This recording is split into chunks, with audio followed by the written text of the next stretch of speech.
कि आज के सेशन में हम कुछ अच्छा नया लर्न करेंगे कि how to manage our money and in which direction we have to invest in our life. So I request our today's guest Nidhi madam, so please continue the session. Thank you madam. Thank you sir.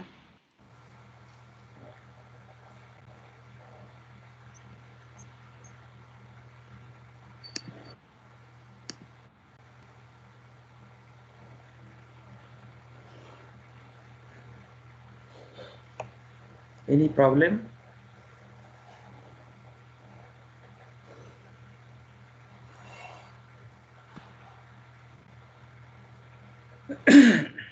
कुछ problem है madam?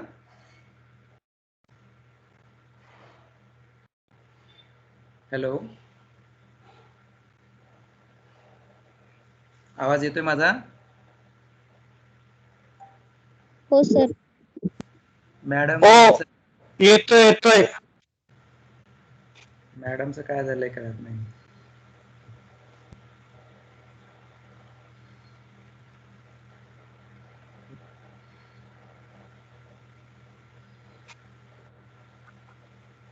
Madam unmute कीजिए पहले.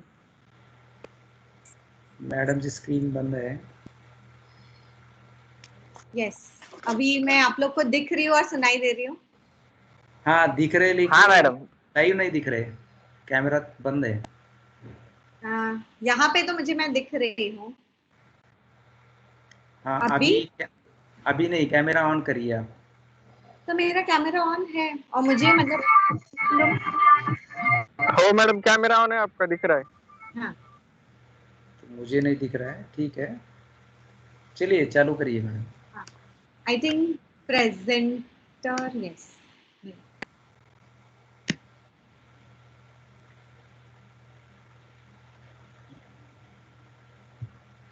Madam दिख रही है क्या आपको? I think मैं हो दिसत मॅडम. आहे त्यांचा कॅमेरा चालू. माझ्याकडे दिसत नाही. आमच्याकडे पण नाही दिसत सर. दिसत नाही सर. दिसत नाहीत सर.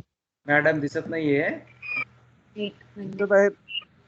आता इथे दिसत आहेत लागले सर. सर. दिसत आहे सर. हा येतील. थोडं म्हणजे नेटवर्कचा इश्यू असेल.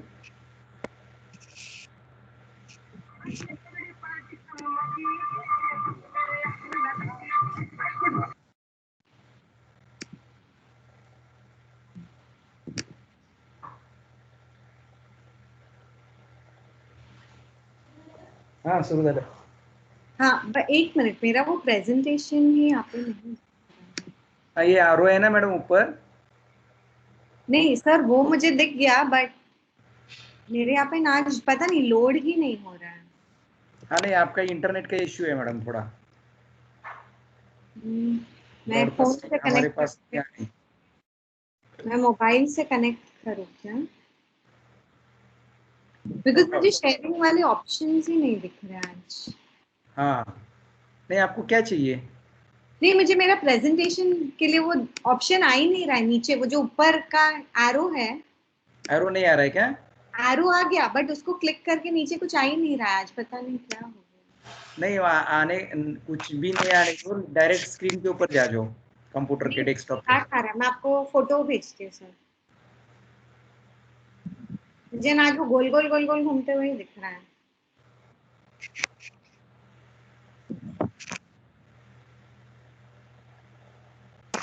स्लोली ओपन हो जाएगा मैडम, शायद वो इंटरनेट स्लो होने की वजह से शायद. हाँ नहीं, अभी थोड़ा नेटवर्क का इश्यू है आपका. मैं फिर रुको, मेरे मोबाइल से एक बार कनेक्ट करती हूँ. जी जी जी जी. राउटर से क्लोज करके एक मिनट.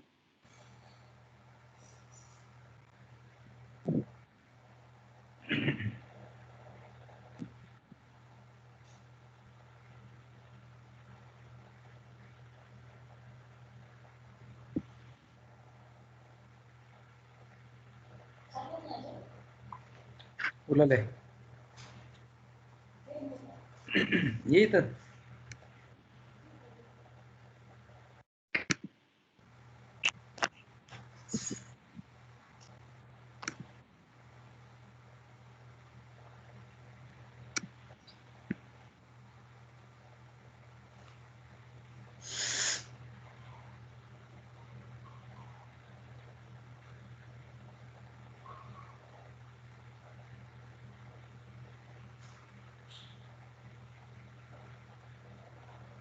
अब मैं दिख रही हूँ? हाँ दिख रहे। ठीक है, मैं शेयरिंग का एक बार ट्राई करती हूँ। अभी आ गया कंप्यूटर पे? हाँ, अभी मैंने मोबाइल से कनेक्ट किया है।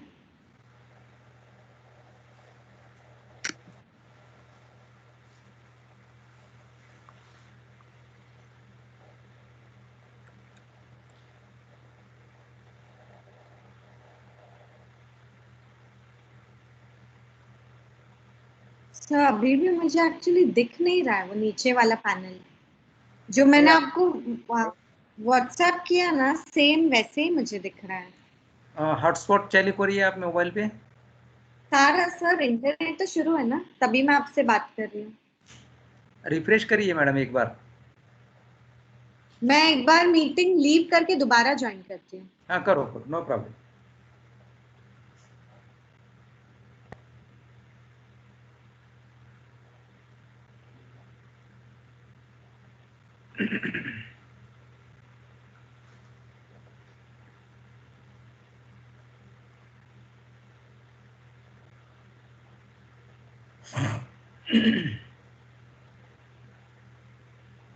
माने सर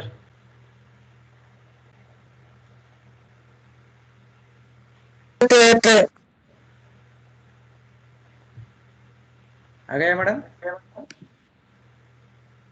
आएगा आएगा। या तो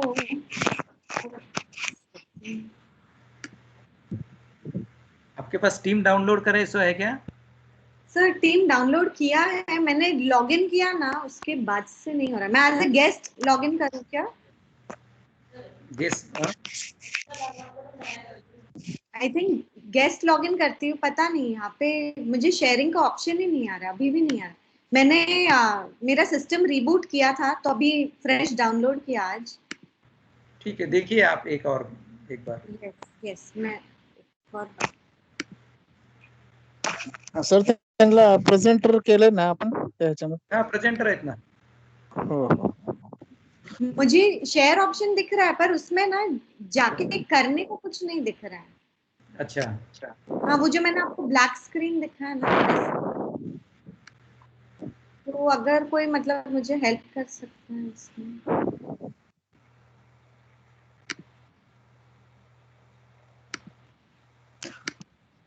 क्या हेल्प बोले तो मुझे कैसे दिखेगा? क्या कर सकते कारभारी सर? अभी वही प्रेजेंटेशन का जो अपना एरो था ना अपवर्ड डायरेक्शन में, उसको क्लिक किया तो लेफ्ट साइड में आ जाएगा मैडम। वो डेस्कटॉप शेयर करना है या वही तो नहीं आ रहा सर। मैंने उस पर क्लिक किया ना तो मुझे काला स्क्रीन दिख रहा है। हाँ, और एक नीचे बार करिए मैडम, और एक बार करिए। दोबारा किया वापस वही ऐसे गोल गोल घूम रहा है, फिर पूरा ब्लैक स्क्रीन ही आ रहा है। गोल गोल घूम रहा है बोले तो वो प्रोसेस नहीं कर रहा है। करेक्ट, वो लोड हो रहा है कि क्या हो रहा है, मैं एक बार दोबारा। कितने स्लाइड है? हाँ, मैं आपको भेज सकती हूँ, 14 है। हाँ भेज दो फिर। तो मैं मेल आपको कर, किस पे भेजूं, ईमेल करूँ? हाँ ईमेल करो मैडम।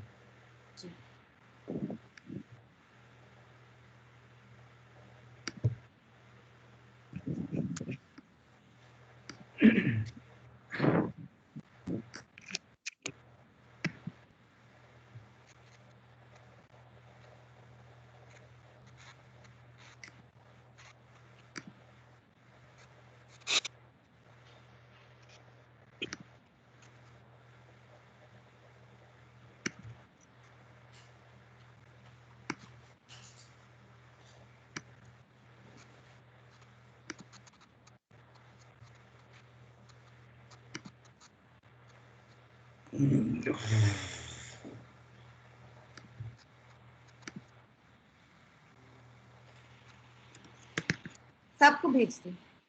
हाँ भेज। तो आप फिर प्रेजेंटर बन जाइए, मैं सिर्फ स्पीकर बनती हूँ।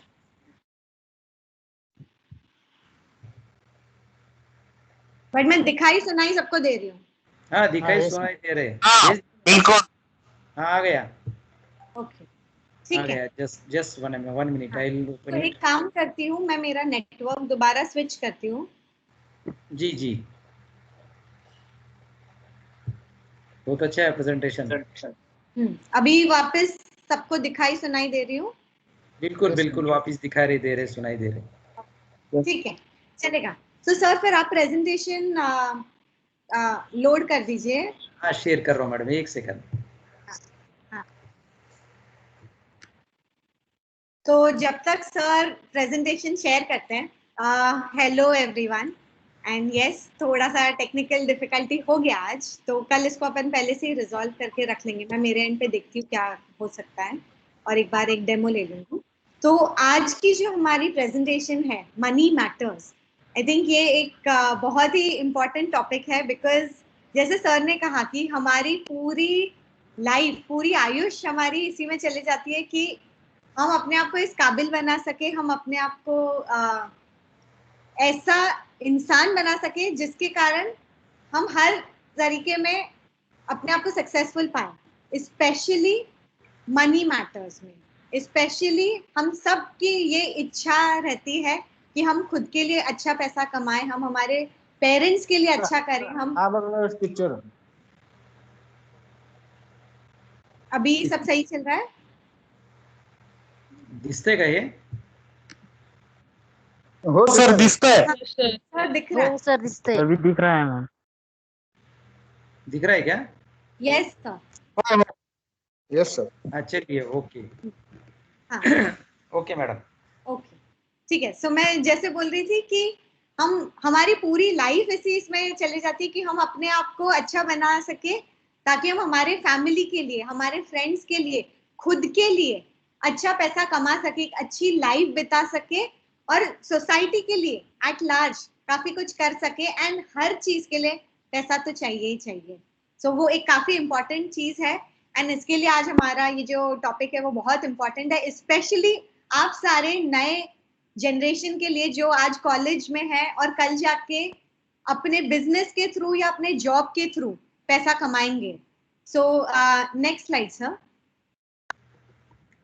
तो यहाँ पे अगर आप देख रहे हैं slide number 2, earning minus spending is saving, ये एक हम फॉर्मूला जैसे करते हैं। एंड आई डोंट नो क्यों हम पर पैसे की जब बात आती है ना, उसको हम बहुत कॉम्प्लिकेटेड समझते हैं। उसको हम ऐसे समझते हैं कि जैसे कोई फिजिक्स के लॉ है या केमिस्ट्री के कोई केमिकल रिएक्शन है, जिसको एक थ्योरी है, जिसके पीछे बहुत किताबें पढ़नी पड़ेगी, बहुत सा बोरिंग सा चीज है, बहुत ही कॉम्प्लेक्स चीज है। बट शायद ये इतना कॉम्प्लेक्स है नहीं जितना हम इसको समझते हैं।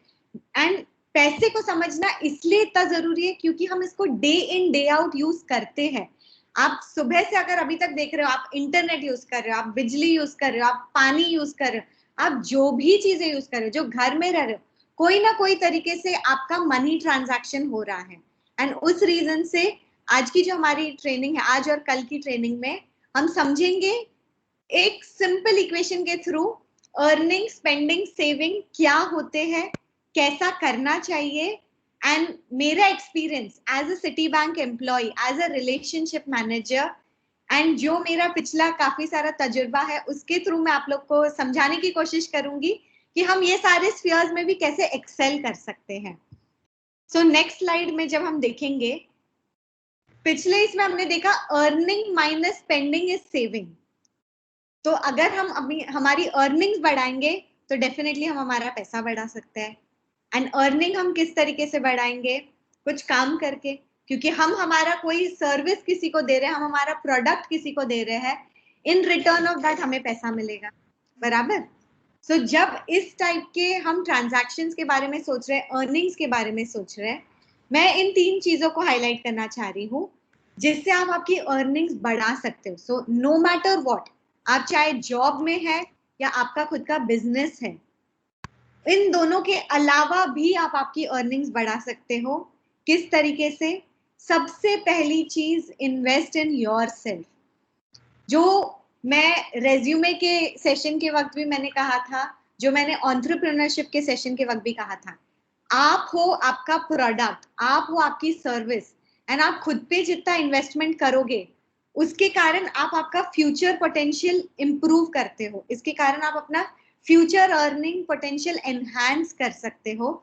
सो investing in yourself through coaching, जो आज हम कर रहे हैं, कोचिंग ट्रेनिंग सेशंस जो ले रहे हैं, हम खुद को थोड़ा और इम्प्रूव करने की कोशिश कर रहे हैं, हम दूसरों के मुकाबले अपने आप को और बेटर करने की कोशिश कर रहे हैं. सो उस तरीके से फर्दर स्टडीज. सो आज जैसे आप लोग डिप्लोमा की स्टडीज कर रहे हो, कल जाके आप डिग्री लेना चाहोगे, उसके बाद मास्टर्स करना चाहोगे. सो जैसे जैसे आप आपकी पढ़ाई में भी इन्वेस्ट करोगे, आप एक्स्ट्रा नॉलेज गेन करोगे, आप उसके कारण अपनी एम्प्लॉयबिलिटी, अपना नॉलेज बेस एनहांस करोगे, एंड आपका फ्यूचर अर्निंग पोटेंशियल इंप्रूव हो सकता है. एंड उसके साथ साथ सर्टिफिकेशन. सो कई सारे कोर्सेज में या प्रोफेशंस में रिक्वायरमेंट होता है. फॉर एग्जांपल अगर आप ऑपरेशंस में हो, सो 6 सिग्मा बेल्ट जो होता है, आप उस टाइप के अगर सर्टिफिकेशंस करते हो तो सडनली आपका आप जो अमाउंट चार्ज कर सकते हैं आपकी सर्विसेज के लिए, वो एकदम से इम्प्रूव हो जाता है, वो एकदम से मल्टीफोल्ड हो जाता है. सो इस टाइप की चीजें करके आप अपनी अर्निंग कैपेसिटी, आप अपना अर्निंग पोटेंशियल इंप्रूव कर सकते हो.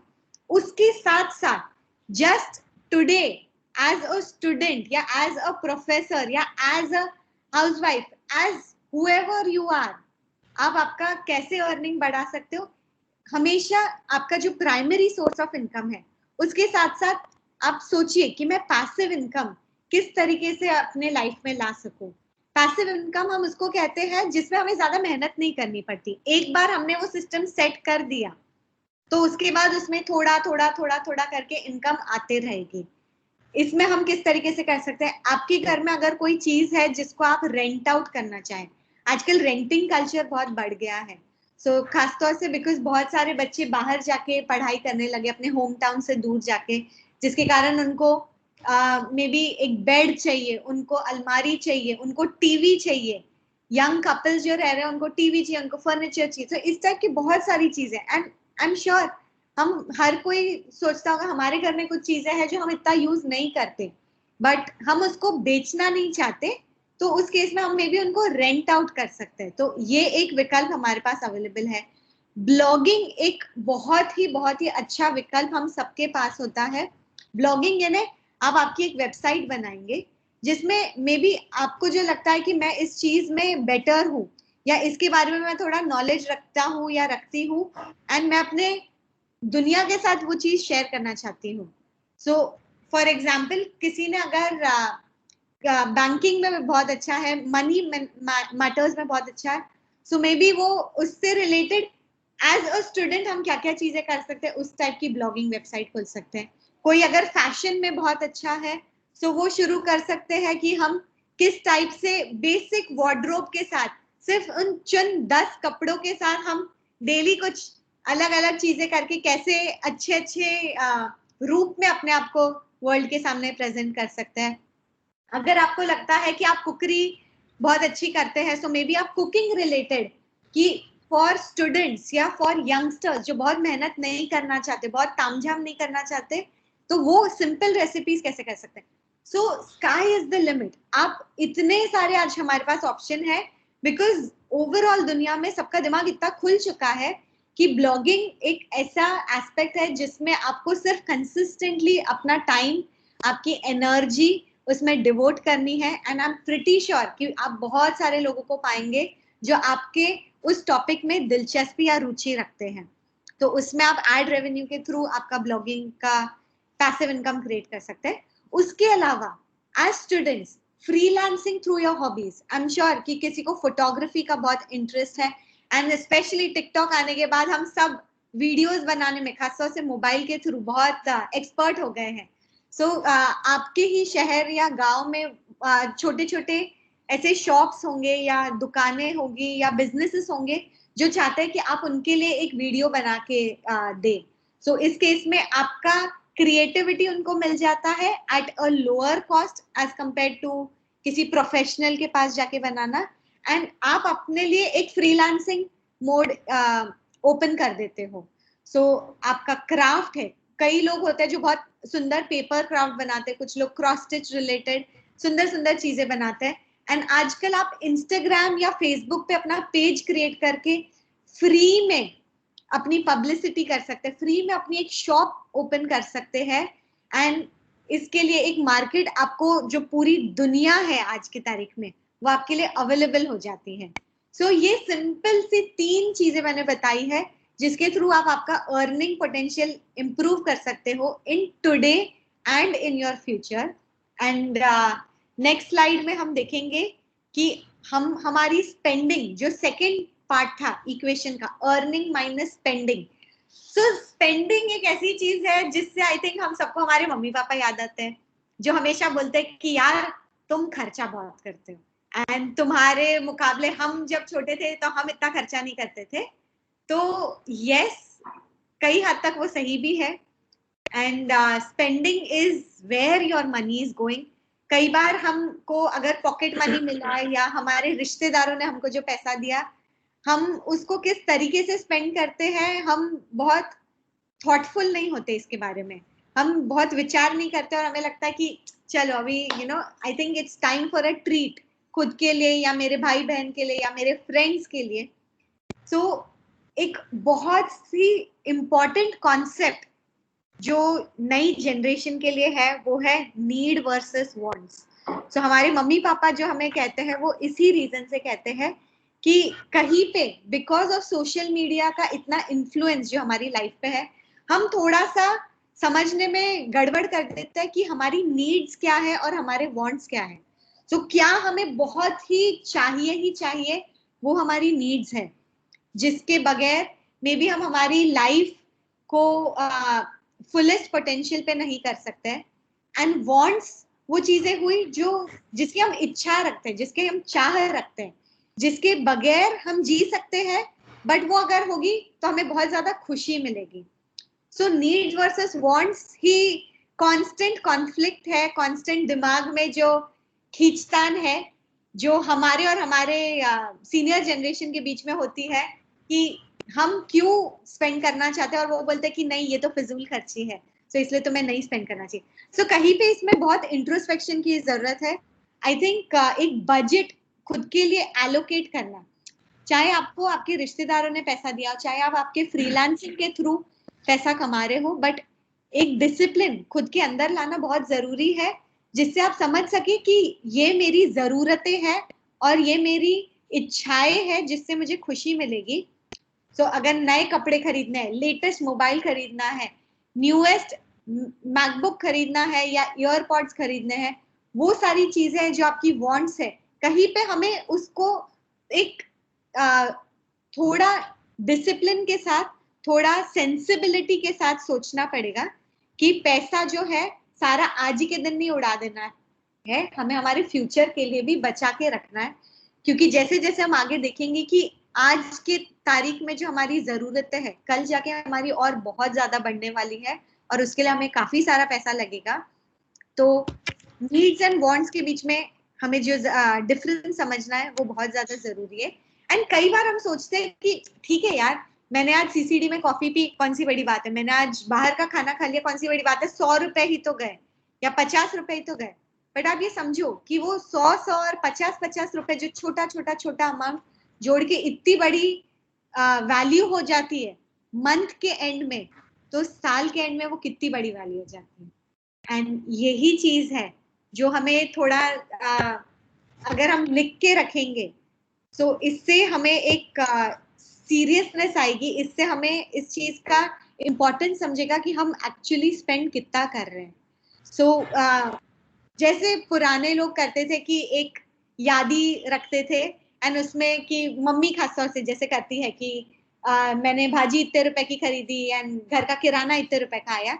उसी तरीके से न्यू जनरेशन, हम या तो उसको पेपर पेन पे लिख सकते हैं या तो आजकल एप्स आ गए हैं, हम हमारे मोबाइल में ही ये सारी चीजें स्टोर कर सकते हैं. सो स्प्लिट वाइज एक ऐप है जो फ्री है, जो हम हमारे लिए यूज कर सकते हैं. इसकी खूबी ये है कि इवन जब हम हमारे फ्रेंड्स के साथ जा रहे हैं, सपोज आप 5 ग्रुप ऑफ दोस्त बाहर गए हो एंड बिल 500 रुपए आया है एंड सबने अलग अलग खाया, तो आप उसमें बस लिख के रखो कि आज इसने पे किया 500 रुपए, फिर अगले हफ्ते जब हम गए तो 300 रुपए इसने पे किया. तो वो आपको मंथ एंड तक खुद कैलकुलेट करके बताता है कि आपके दोस्त को आपको इतने रुपए देना है या आपको आपके दोस्त को इतने रुपए देना है. सो पैसा या बिल आपका कैसे स्प्लिट हुआ है. इसके बारे में एक ये बहुत अच्छा ऐप है जो मैं काफी टाइम से यूज कर रही हूँ, स्प्लिट वाइज, जो मैं सबको रेकमेंड करूंगी, खासतौर से जब हम हमारे फ्रेंड्स के साथ बाहर जाते हैं या हम हमारा बजटिंग करना चाहते हैं, हम हमारी यादी मेंटेन करके रखना चाहते हैं कि हम हमारा खर्चा कहाँ कर रहे हैं।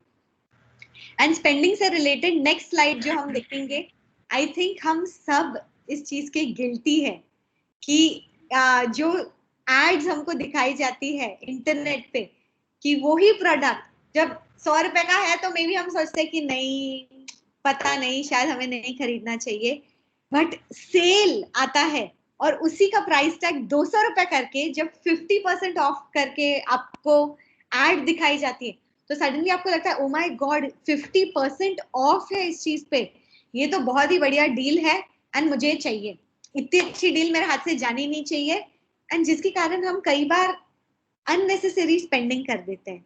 सो माइंडफुली अगर आप वो जो डायरी या यादी या ऐप में आप मेंटेन करके रखोगे, सो कई बार आप रियलाइज करोगे मंथ के एंड तक कि कुछ जगह थी जहां पे मैं खर्चा नहीं भी किया होता तो लाइफ उतनी ही अच्छी रही होती, एंड मे बी वो पैसे को मैंने अगर इन्वेस्ट कर दिया था, उस पैसे को मैंने सेव कर दिया था, तो future me would have been much more happier. And next slide में हम देखेंगे कि जरूरी नहीं कि हम पैसा खर्चा करें तो ही हमें खुशी मिलेगी, हम हमारी स्पेंडिंग को कंट्रोल में करके भी बहुत अच्छे से सेम लाइफ बिता सकते हैं। तो इसमें सबसे पहली चीज खासतौर से स्टूडेंट्स के लिए एंड इवन हम बाकी बड़े लोगों के लिए, एटीएम विड्रॉल आई थिंक एक बहुत बड़ी चीज है जहां पे क्यूमुलेटिवली हम सब लोग इतने बिंदास होके महीने में 4-5 बार छोटा छोटा अमाउंट, आज 200 रुपए निकाले, आज 100 रुपए निकाले, इस तरीके से हम इतने बार पैसे निकालते हैं, बट हम ये भूल जाते हैं कि हमारा बैंक 3 बार से ज्यादा अगर होता है तो हमें एटीएम विड्रॉल पे चार्ज करता है। It is 20 rupees for most banks, but वो 20 रुपीज भी आप स्पेंड नहीं किए हो सकते थे अगर आपने आपकी प्लानिंग थोड़ी बेटर की होती, या आपको अगर आपका एचडीएफसी में अकाउंट है एंड आपको अगर पैसे निकालना है बट मेरे कॉलेज के सामने या मेरे हॉस्टल के सामने एसबीआई की ही ब्रांच है, सो दूसरे बैंक से आप जब एटीएम विड्रॉल करते हैं तो उस पे भी आपको अलग से चार्जेस लग जाते हैं। सो ये बहुत ही सिंपल सी चीज है जहाँ पे विथ प्रॉपर प्लानिंग सिर्फ हम अगर महीने में 2 बार डिसाइड करें कि हम पैसा सिर्फ 2 बार निकालेंगे या 1 बार निकालेंगे, तो जो एटीएम विड्रॉल फीस है उस पे एज स्टूडेंट्स हम 50 रुपीज एटलीस्ट सेव कर सकते हैं, एंड वो 50 रुपीज मैं चाहूंगी कि आप मंथ ऑन मंथ इन्वेस्ट करो, जिसको वैल्यू कितनी हो सकती है वो हम आगे की स्लाइड्स में देखेंगे। उसके अलावा ये जितने भी हम एप्स डाउनलोड करते हैं, फ्री एप्स खासतौर से होते हैं, सो गाना, सावन, गेम्स होते हैं, इन सबके ऑटोमेटेड सब्सक्रिप्शंस होते हैं कि जिसमें वो जनरली आपको बोलेंगे कि हम हमारा फर्स्ट मंथ आपको फ्री देंगे, आप आपके क्रेडिट कार्ड से लॉग इन कर लो, एंड उसके बाद में अगर आपको नहीं चाहिए, आपको हमारी सर्विस पसंद नहीं आई, तो आप उसको सर्विस को कैंसिल कर सकते हो। ये एक स्कीम है, लिटरली ये एक स्कीम है, because most of the people, at least 60-70% of the people first month में तो भूल ही जाते हैं कि मुझे इस चीज को डिसेबल करना था, एंड हम कितनी चीज याद रखेंगे, हमें ऑलरेडी इतनी सारी चीजें दिमाग में याद रखनी रहती है। सो ऑटोमेटिक सब्सक्रिप्शन वाली जो चीजें हैं इसके बारे में खासतौर से बहुत ज्यादा अवेयर रहिए, बिकॉज ये भी एक बहुत ही कॉमन तरीका है जिससे हमारा अननेसेसरी खर्चा हो जाता है, जिसको हम कंट्रोल में ला सकते हैं और उसको सेविंग कर सकते हैं। तीसरी चीज है जो कॉलेज की बुक्स है स्पेशली, या इवन अगर आप दूसरी बुक्स जो पढ़ने की अगर आप रुचि रखते हो, instead of buying out those books there are options कि आप उसको रेंट आउट कर सके।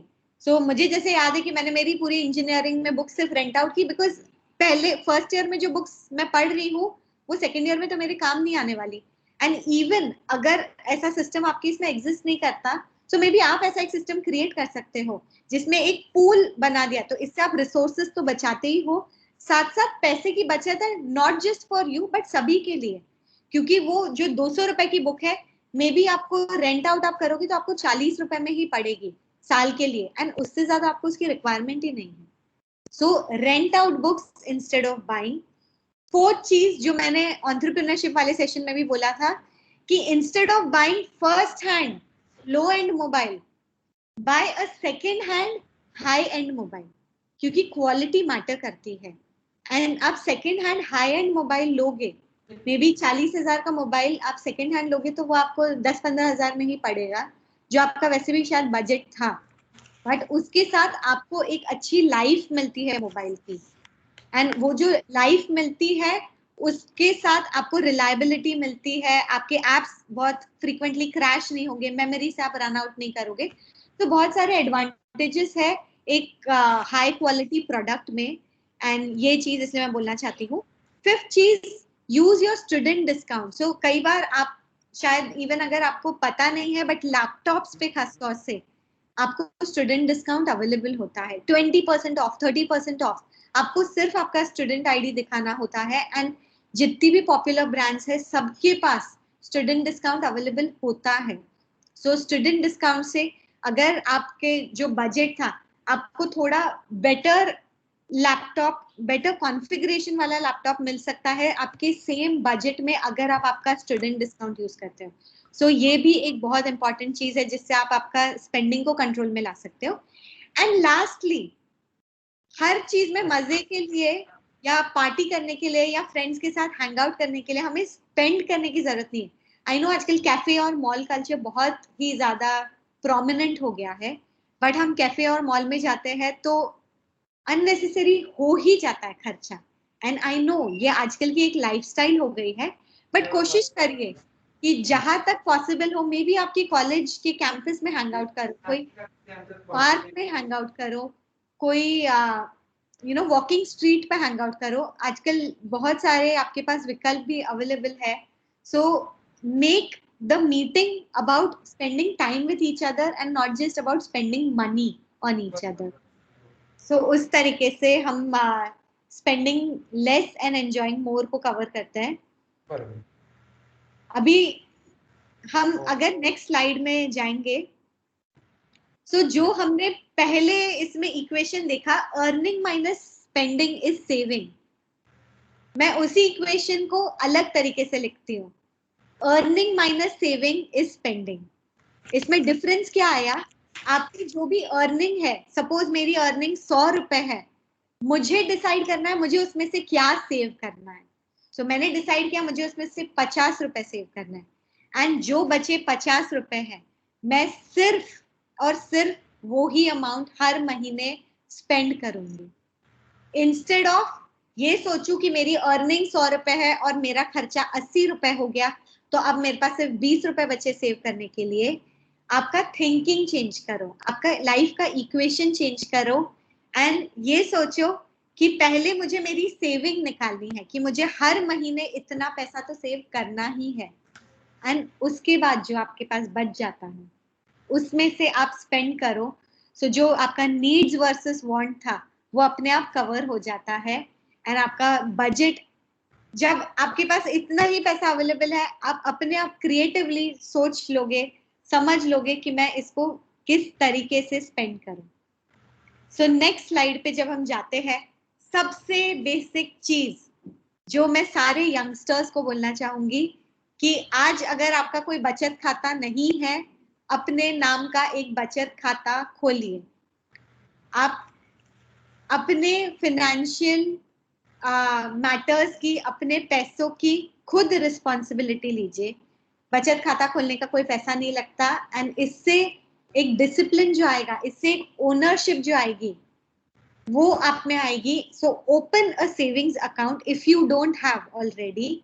एंड सेविंग्स हमें किस टाइप से करनी चाहिए? सेविंग्स मैं कहूंगी हमेशा गोल बेस्ड सेविंग होनी चाहिए। मैं सिर्फ पैसा जमा कर रही हूँ, बट अगर मुझे पता ही नहीं कि मैं पैसा क्यों जमा कर रही हूँ, ठीक है मैं मेरे फ्यूचर के लिए जमा कर रही हूँ, बट फ्यूचर में मैं क्या करूंगी, मुझे एक मोटिवेशन चाहिए कि मैं मेरा पैसा क्यों बचाऊं, आज क्यों नहीं स्पेंड कर लूं, आज मैं उससे अच्छे कपड़े, अच्छा बैग, अच्छी बाइक, अच्छा मोबाइल खरीद के आज के दिन खुशी क्यों नहीं लूं। अगर आपके पास गोल्स है आपकी लाइफ के लिए, तो आप उस हिसाब से अगर सेव करोगे तो अपने आप आपकी सेविंग्स के लिए आपको मोटिवेशन रहेगा। सो इसमें मैंने बताया है कि फॉर एग्जांपल आई थिंक हम कॉमन अगर स्टूडेंट लाइफ में देखें तो इस टाइप के ही हमारे गोल्स होंगे कि पहला तो मुझे मोबाइल चाहिए। मेरा मोबाइल जो है करंटली मुझे मेरे भाइयों बहनों से मिला, उनका पुराना मोबाइल मिल गया, वो बहुत खटारा हो गया, बट अभी मुझे मेरा खुद का मोबाइल चाहिए, अच्छा मोबाइल चाहिए, मेरे पसंद का मोबाइल चाहिए। उसके लिए आप सेविंग करना शुरू करें। सो थोड़ा थोड़ा पैसा करके आपने सपोज 10,000 रुपए कमाए, 10,000 रुपए बचा के आपने आपका मोबाइल खरीद लिया, ओके, आपका गोल नंबर 1 फिनिश्ड। अब मैं क्या करूं? अब मुझे एक ट्रेनिंग करनी है, अब मुझे खुद को इम्प्रूव करना है। एंड मैंने एक ही कोर्स ऑनलाइन देख के रखा है या एक ऑफलाइन कोर्स मैंने देख के रखा है जिसकी फीस 20,000 रुपए है। ये सर्टिफिकेशन की फीस 20,000 रुपए है। सो मैं उसके लिए अपना खुद का सेविंग करना चाहती हूँ। तो उस हिसाब से आप अपना छोटा छोटा छोटा अमाउंट जब जमा करोगे, आपने 20,000 रुपए जमा कर लिए, ओके, गोल नंबर 2 रीच, मैंने मेरे सर्टिफिकेशन के लिए एनरोल कर लिया, ओके।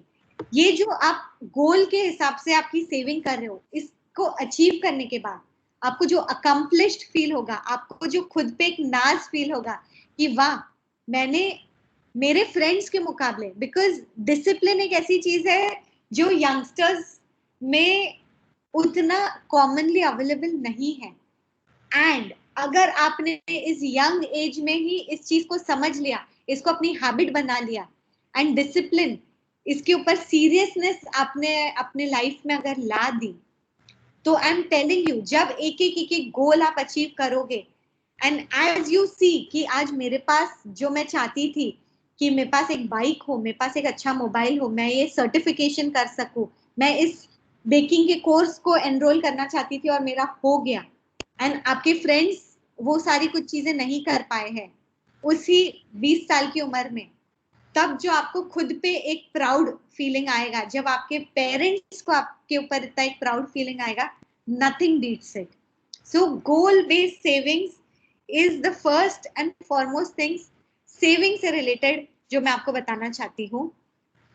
सेकेंड चीज जो है, ये हम यंगस्टर्स के लिए जितनी वैलिड है, आई थिंक आज के इसमें जो सीनियर्स इस मीटिंग में है उनके लिए भी उतनी ही वैलिड है। लाइफ बहुत अनप्रेडिक्टेबल है, जो हमने पिछले 1-1.5 साल में देख लिया। एंड इमरजेंसी फंड, जिसकी पहले ऐसे लगता था कि मे बी मैं 30 साल की हो जाऊंगी तब ही शायद मुझे सोचना है, जब मेरी रिस्पॉन्सिबिलिटीज बढ़ गई है तब मैं इमरजेंसी फंड बनाने के बारे में सोचूं। नहीं, आज आई थिंक अगले ही पल की लाइफ काफी अनप्रेडिक्टेबल लगती है, एंड ये एक बहुत इंपॉर्टेंट रीजन है जिसके कारण हम सबको खुद के लिए या अपने फैमिली के लिए इमरजेंसी फंड रखना बहुत जरूरी है। सो यू एज यंगस्टर्स सोचो कि आपके फैमिली का खर्चा कितना है महीने का, बेसिक किराना, ग्रोसरी, बिजली, पानी, एक जो बेसिक खर्चा है उसका 3 गुना। स्टडीज ने ये 3 टाइम्स के फिगर पे अराइव किया कि नया बिजनेस खोलने को, नया जॉब ढूंढने को बेस्ट के सिनेरियो में हमें 3 महीने लग ही जाते हैं। एंड वो रीजन है कि जिसके लिए हम कहते हैं कि 3 महीने के आपका मंथली स्पेंड का पैसा आप जमा करके रखो एज इमरजेंसी फंड। एंड ये इमरजेंसी फंड क्या चीज में यूज हो सकता है? मे बी आपके घर की छत एकदम से लीक होने लगी, कुछ तो दीवार टूट के गिर गए, ये चीज आपने सोची नहीं थी, एक इंपॉर्टेंट रिपेयर वर्क आ गया, एंड अगर वो टाइम पे आपका बिजनेस सही नहीं चल रहा है, आपका जॉब सही नहीं चल रहा है, तो ये एक इम्पॉर्टेंट स्पेंडिंग है। एंड आपको वरना आपकी गोल बेस्ड सेविंग जो था, मे बी आपको आपके मम्मी पापा के रिटायरमेंट के पैसे से वो पैसे निकालने पड़ेंगे, जो सही बात नहीं है। सो अगर आज आपने एक अपना इमरजेंसी फंड रखा, सो मेजर रिपेयर हो, ना चाहते हुए अगर किसी को कोई हेल्थ रिलेटेड इश्यू आ गया, हॉस्पिटलाइजेशन या कुछ गड़बड़ हो गई, उसका अगर स्पेंड हो, आपको आपके फर्दर स्टडीज के लिए ही अगर जाना है, एंड मे बी वो टाइम पे घर पे सिचुएशन उतनी सही नहीं है, बट आपकी भी एज बढ़ते जा रही है, एंड आप फ्यूचर स्टडीज, आपको एडमिशन आज मिला है, तो अगर आपको एनरोल करना है खुद को, तो आपको आज ही करना है। सो वो टाइम पे भी इमरजेंसी फंड को आप यूज कर सकते हो। या तो जैसे मैंने अपनी पहली स्लाइड में कहा कि अर्निंग्स आपको बढ़ानी है, सो मे बी आप आपके कोई फ्रेंड के साथ सोच रहे हो कि अभी कोविड का जो सिचुएशन चालू है, मे बी मुझे लगता है कि क्लाउड किचन हमें खोलना चाहिए, एंड क्लाउड किचन के लिए मेरे पास एक छोटी सी जगह भी है, और मेरे पास एक शेफ भी है, बस थोड़े से लागत की जरूरत है। सो वो टाइम पे ऐसे नहीं होना चाहिए कि जस्ट बिकॉज आपके पास पैसे नहीं थे आपकी अपॉर्चुनिटी हाथ से चली गई। सो अगर आपको लग रहा है कि एक कोई नया चीज खुल गया है और उसमें केटरिंग की जरूरत है और आपके पास सारी चीजें अवेलेबल है, बस पैसे की कमी है, सो वो टाइम पे भी आप आपका ये इमरजेंसी फंड को यूज कर सकते हैं। सो ये सेकेंड चीज थी सेविंग से रिलेटेड जो मैं आपको बताना चाहती थी। अब नेक्स्ट इसमें जब हम जाएंगे, सो सेविंग्स एक इंपॉर्टेंट चीज थी जो हमने देखी, बट सेविंग्स के साथ साथ इन्वेस्टमेंट बहुत जरूरी है। सेविंग्स और इन्वेस्टमेंट में ये डिफरेंस है कि सेविंग्स बहुत ही सेफ होती है।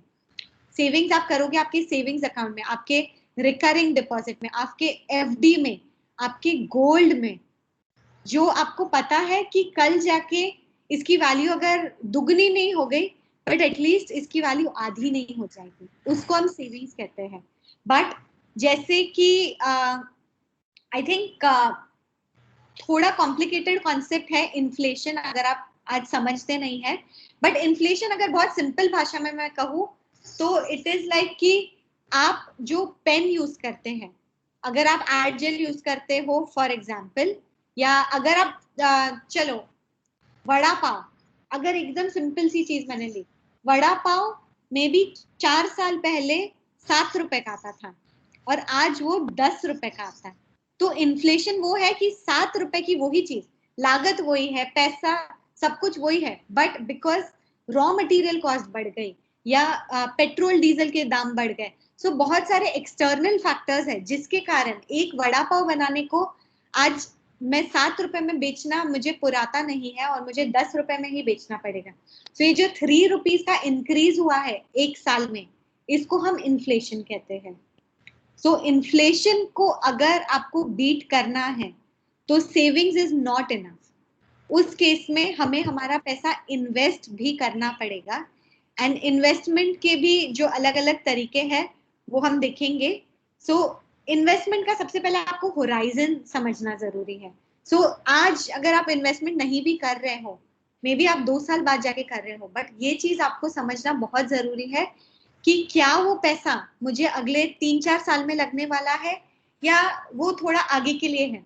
सो 5-6 साल बाद भी अगर वो पैसा मुझे मिला तो मुझे चलेगा।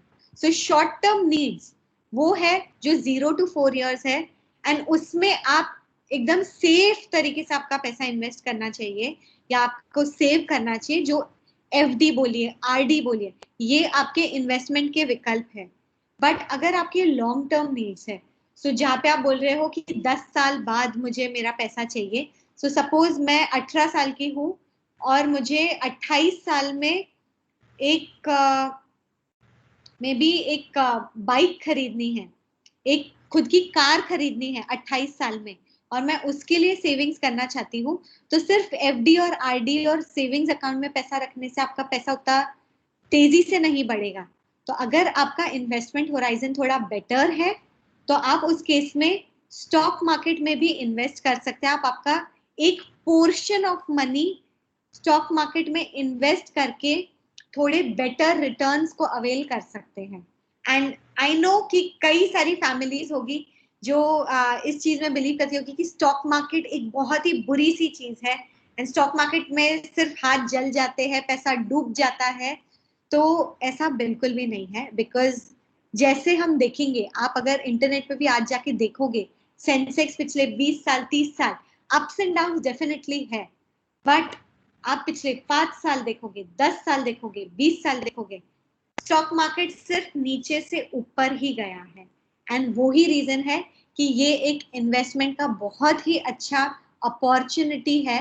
एंड हम अगर जस्ट बिकॉज किसी ने इसमें हाथ जला दिए, मे बी उनका टाइमिंग सही नहीं था, मे बी उन्होंने ज्यादा टाइम तक पैसे उसमें इन्वेस्ट नहीं किए, मे बी उनको नॉलेज नहीं थी और उन्हें जस्ट किसी ने बोला इसमें इतने पैसे डाल दे और 1 साल में उसको उस पैसे की जरूरत पड़ गई और उनको लॉस में पैसे निकालने पड़े। कई सारे रीजंस हो सकते हैं जिसके कारण हमें लगता है कि स्टॉक मार्केट एक बुरी चीज है और उसमें हमें पैसे डाल के सिर्फ पैसे डुबा देते हैं। तो ये हमारा इन्वेस्टमेंट होराइजन के ऊपर था स्लाइड। इसके साथ साथ हम हमारे इन्वेस्टमेंट होराइजन के हिसाब से पैसे भी कैसे डालें, किस हिसाब से हम हमारा एलोकेशन करें। अगर मैंने मेरे 50 रुपए बचाए तो क्या मैं पूरे 50 रुपए सेफ में डाल दूं, सेफ इंस्ट्रूमेंट सेविंग्स अकाउंट या एफडी में डाल दूं, या मैं 50 रुपए स्टॉक मार्केट में डाल दूं? ये सारी चीज डिपेंड करती है कि मैं कितना रिस्क एपेटाइट रखता हूं, कितनी मेरी कैपेसिटी है एज एन इंडिविजुअल। अगर आज मेरे 50 रुपए बचे, क्या मेरे पूरे 50 रुपए डूब गए तो मुझे चलेगा? अगर आपको लगता है कि हाँ मुझे कुछ फर्क ही नहीं पड़ता, फर्स्ट ऑफ ऑल फिर तो आपकी थिंकिंग बहुत गलत है। आपने फिर बचाए ही क्यों पैसे अगर आपको लगता है कि पूरे के पूरे पैसे डुबा दिए तो कुछ फर्क नहीं पड़ता? सो लॉजिकली सोचिए, मेरे अगर आज ये 1000 रुपए है, 1000 रुपए में से मे बी 100 रुपए अगर चले गए तो मुझे चलेगा, बट 900 रुपए तो मेरे सेफ रहने ही चाहिए। अगर इस तरीके से आप सोचते हैं तो मे बी 900 रुपए आपको सेविंग्स, एफडी, आरडी में इन्वेस्ट करने चाहिए, एंड जो बाकी के 100 रुपए है वो आप स्टॉक मार्केट में इन्वेस्ट कर सकते हैं। Similarly work out your goal and timing. So जो हमने गोल बेस्ड सेविंग्स के बारे में बात की, तो आप अगर आपका मोबाइल लेने के लिए ही ये सारी सेविंग्स कर रहे हो, बट आपको मोबाइल अगले साल ही चाहिए, तो आप इन्वेस्टमेंट उसके हिसाब से नहीं कर सकते, बिकॉज आप अगर स्टॉक मार्केट में डाल रहे हो, जैसे मैंने कहा 5 साल का आपका होराइजन होना चाहिए।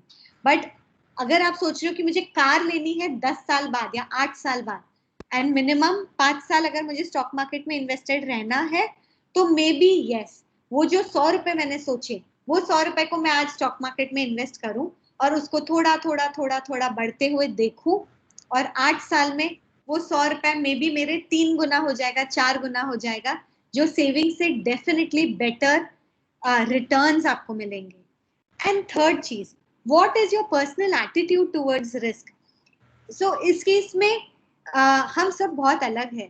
सो कुछ जन नेचुरली बहुत रिस्क अवर्स होते हैं, जिनको रिस्क पसंद नहीं, जिनको सर्टेनिटी लाइफ में चाहिए। मैं जानना चाहता हूँ कि मेरी अगली मीटिंग कौन सी है, मैं खाने में क्या खाने वाला हूँ, जिनको सर्टेनिटी अच्छी लगती है। चीजें थोड़ी अनसर्टन हो जाए तो उनको बेचैनी होने लगती है, उनको रात को नींद अच्छे से नहीं आती है, उनको टेंशन होता है, एसिडिटी बढ़ जाती है, बहुत सारे नेगेटिव चीजें होनी शुरू होती है।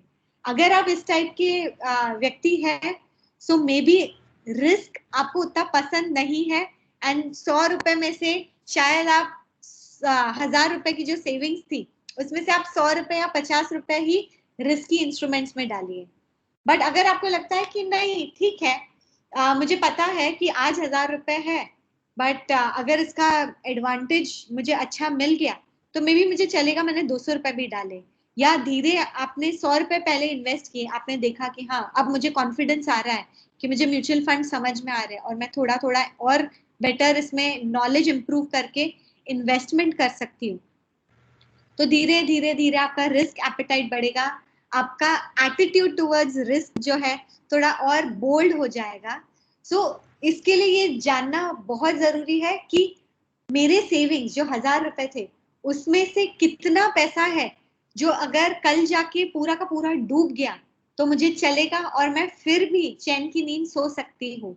ये आपने जब अपना समझ लिया, ये कहलाएगी आपकी पर्सनल एटीट्यूड टुवर्ड्स रिस्क। सो यहाँ तक किसी को कुछ पूछना है?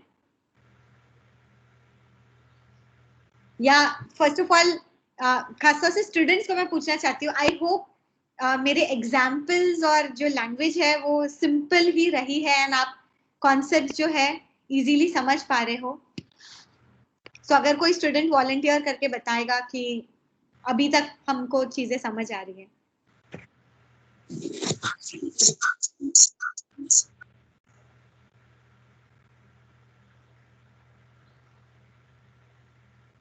Hello madam. ओके ओके, तो यहाँ तक अगर कुछ पूछना भी,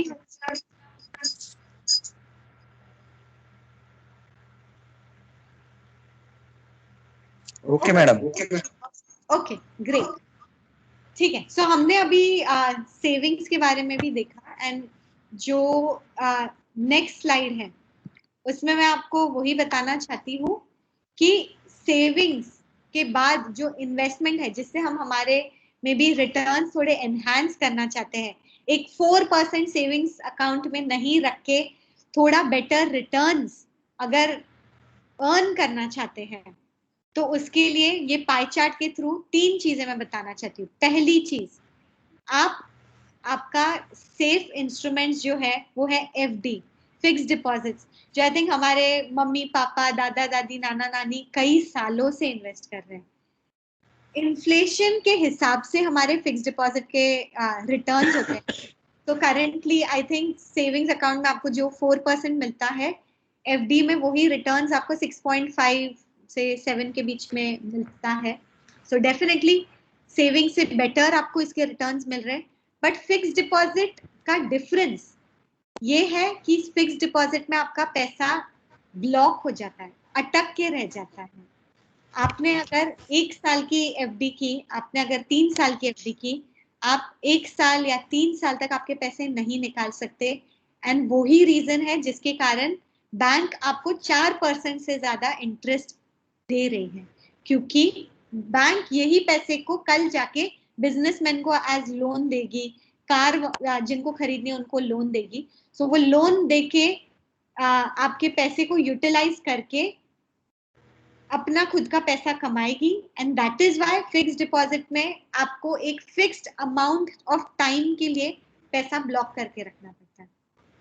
सो हर बैंक में आप जाएंगे या ऑनलाइन भी जब आप देखोगे तो आपको दिख जाएंगे कि 28 दिन के लिए ये रेट ऑफ इंटरेस्ट है पर एनम, 1 साल के लिए इतना है, 2 साल के लिए इतना है, 5 साल के लिए इतना है। तो उसके हिसाब से जितने टाइम तक आपको लगता है कि मैं ये पैसा ब्लॉक करके रख सकता हूँ, सपोज मुझे किसी रिश्तेदार ने 1000 रुपए दिए, तो वो 1000 रुपए को भी आप अगर इन्वेस्ट करना चाहे तो उसके लिए आप एफडी ओपन कर सकते हो। उस एफडी को जब 1 साल का आपका ड्यूरेशन खत्म हो जाता है, सो उसको हम कहते हैं कि एफडी मैच्योर हो गई है। सो अगर आपको लगता है कि आज मुझे वो 1000 रुपए की जरूरत नहीं है, सो आप उस एफडी को रोल ओवर कर सकते हो, आप उस एफडी को फिर से री इन्वेस्ट कर सकते हो। तो आपके बैंक में आपको बस एक सर्टिफिकेट पे साइन करना है कि आप इसी को वापस दोबारा 1 साल और के लिए आप इसको इन्वेस्ट कर दो। सो आपका फिर से 1 और साल के लिए आपका पैसा ब्लॉक हो जाएगा, एफडी में इन्वेस्ट हो जाएगा। ओके, सो ये एफडी कहलाती है। इसी के साथ साथ रिकरिंग डिपॉजिट एक बहुत ही कॉमन कॉन्सेप्ट है जो आई थिंक हमने शायद कई बार सुना होगा, हमारे पेरेंट्स आरडी में भी इन्वेस्ट करते हैं। सो आरडी कहाँ पे लाई करता है, सेविंग्स वर्सेस एफडी के बीच में आरडी लाई करता है। सो आरडी आप उस तरीके से देखिए कि आप छोटे छोटे छोटे अमाउंट में एफडीज बना रहे हो। सो खासतौर से जैसे आईसीआईसीआई बैंक का मुझे जो सिस्टम पता है, उसमें जो मैंने गोल बेस्ड सेविंग आपको कही है, सो आरडी को वो लोग उसी तरीके से यूज करते हैं कि जैसे जो हम एसआईपी आजकल सुनते हैं म्यूचुअल फंड्स के, सिस्टमैटिक इन्वेस्टमेंट प्लान, उसी को हम सेविंग्स में थ्रू आरडी आप यूज कर सकते हो कि मैं हर महीने 50 रुपए आरडी में डालूं और 1 साल के बाद ये पैसा मुझे अवेलेबल हो। तो ये एफडी जैसे भी काम करता है, बिकॉज ये थोड़ा बेटर रेट ऑफ रिटर्न देगा। सो अगर सेविंग्स 4% देता है, एफडी 6.5% दे रहा है, सो मे बी ये कहीं पे 5-5.5% रिटर्न आपको देगा। तो थोड़ा फ्लेक्सिबिलिटी रहता है। एंड एफडी जैसा ये नहीं है कि आप 1 साल तक आपके पैसे को यूज कर ही नहीं सकते। तो आप थोड़ा थोड़ा थोड़ा पैसा जमा कर रहे हो, बट फिर जब आपको लमसम अमाउंट की रिक्वायरमेंट है, 50 रुपए करके जब आपने साल भर में जमा कर दिया और आपके 600 रुपए जमा हो गए और वो 600 रुपए को आप कहीं पे यूज करना चाहते हो, तो आप लमसम में 600 रुपीज को यूज कर सकते हैं। तो ये आरडी का कॉन्सेप्ट है। तो जहाँ पे आपको लगता है कि आपको एक रिकरिंग इनकम आ रही है, मे बी आपके फ्रीलांसिंग से, या आपको पता है कि मम्मी पापा मुझे हर महीने 3000 रुपए देते हैं या 2000 रुपए देते हैं और मैंने डिसाइड किया कि मुझे 50 रुपए उसमें से बचाने हैं। So instead of savings account मैं सजेस्ट करूंगी कि आप एक आरडी ओपन कर लो आपके बैंक में और हर महीने 50 रुपीज अपने आप उसमें से कटते जाएंगे। And at the end of the year आपको एक बड़ा अमाउंट ऑफ पैसा दिखेगा जो आप एक बेटर पर्पस के लिए यूज कर सकते हो। सो ये हमारा सेफ इंस्ट्रूमेंट हुआ। सेकंड जो है वो है इन मार्केट, यानी जो स्टॉक मार्केट की मैं बात कर रही थी. And as newbies, as someone who does not have knowledge, मैं हर किसी को, इवन जब मैं सिटी बैंक में थी, मैं जब एक रिलेशनशिप मैनेजर थी, मैं मेरे सारे क्लाइंट्स को यही रिकमेंड करती थी कि जो चीज के बारे में आपको अगर नॉलेज नहीं है, आपको वो चीज में बहुत ही कॉम्प्लेक्स प्रोडक्ट में नहीं जाना चाहिए. तो अगर मैं स्टॉक मार्केट की नॉलेज नहीं रखती हूँ, मैं मार्केट को डेली फॉलो नहीं करती हूँ, तो माय सजेशन इज कि आप डायरेक्ट स्टॉक्स में इन्वेस्ट ना करें. रादर म्यूचुअल फंड हमारे पास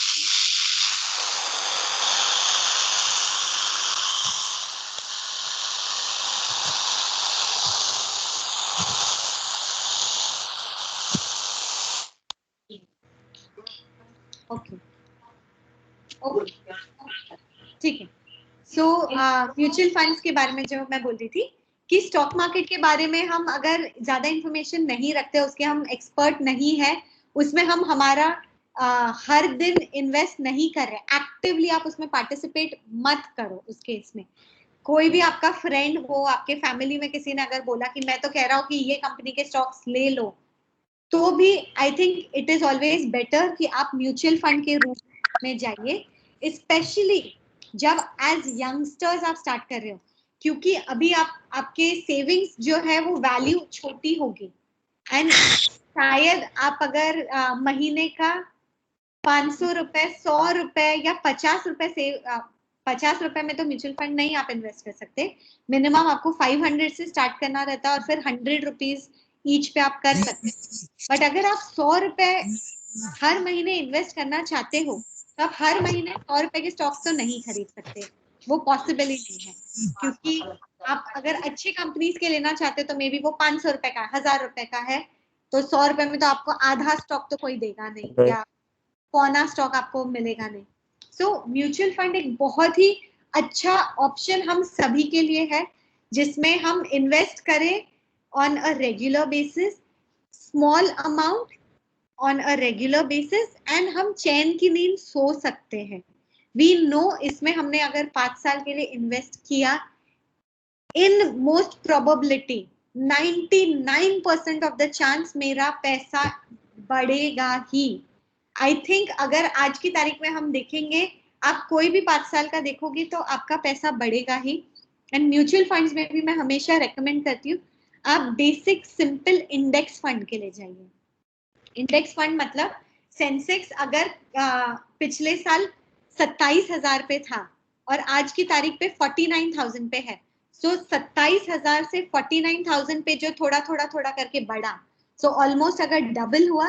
सो इंडेक्स फंड में अगर आपने 100 रुपए डाले होते, तो आपके 100 रुपए भी ऑलमोस्ट 180 रुपीज, ऑलमोस्ट डबल हो चुके होते, क्योंकि वो एग्जैक्टली आपके सेंसेक्स के पाथ को ही फॉलो करता है. सो सेंसेक्स यानी आप इंडिया के जो टॉप कंपनीज है उसमें इनडायरेक्टली आप इन्वेस्ट कर रहे हो. एंड इंडिया के टॉप कंपनीज वही है जो इंडिया को आज चला रहे हैं, जो इंडिया को आज एम्प्लॉयमेंट दे रहे हैं. सो गिवन कि ये सारी सॉलिड और स्ट्रॉन्ग कंपनीज है, सो उस हिसाब से इसका रिस्क काफी कम होता है. तो और कुछ भी चीज में अगर आप नहीं सोचना है, आप अगर म्यूचुअल फंड में इन्वेस्ट करना चाहते हो, तो सबसे पहले मेरा ये सजेशन और रिकमेंडेशन है कि स्टार्ट विथ इंडेक्स फंड्स. सो आप इंडेक्स फंड जब भी सर्च करोगे, आपको अपने आप इसके अलग अलग ऑप्शंस मिल जाएंगे जो सिर्फ सेंसेक्स के टॉप कंपनीज में इन्वेस्ट करते हैं. एंड इसके साथ साथ म्यूचुअल फंड्स में एक बहुत इंपॉर्टेंट 2 कॉन्सेप्ट्स होते हैं. पहला कॉन्सेप्ट है एग्जिट लोड. एग्जिट लोड का मतलब बहुत सिंपल है, अगर आपने आपका पैसा निकाला तो आपको कितना पेनल्टी लगेगा. सो जैसे दिया होता है 1%, अगर आप कभी भी कोई म्यूचुअल फंड देखोगे, एग्जिट लोड दिया रहेगा 1% if redeemed within 365 days. So अगर आपने 1 साल के अंदर पैसा निकाला तो 1%, सो 100 रुपए पे आपको 1 रुपया वो आपका काट लेंगे एज पेनल्टी कि आपने 1 साल के अंदर निकाला. तो वो एग्जिट लोड होता है.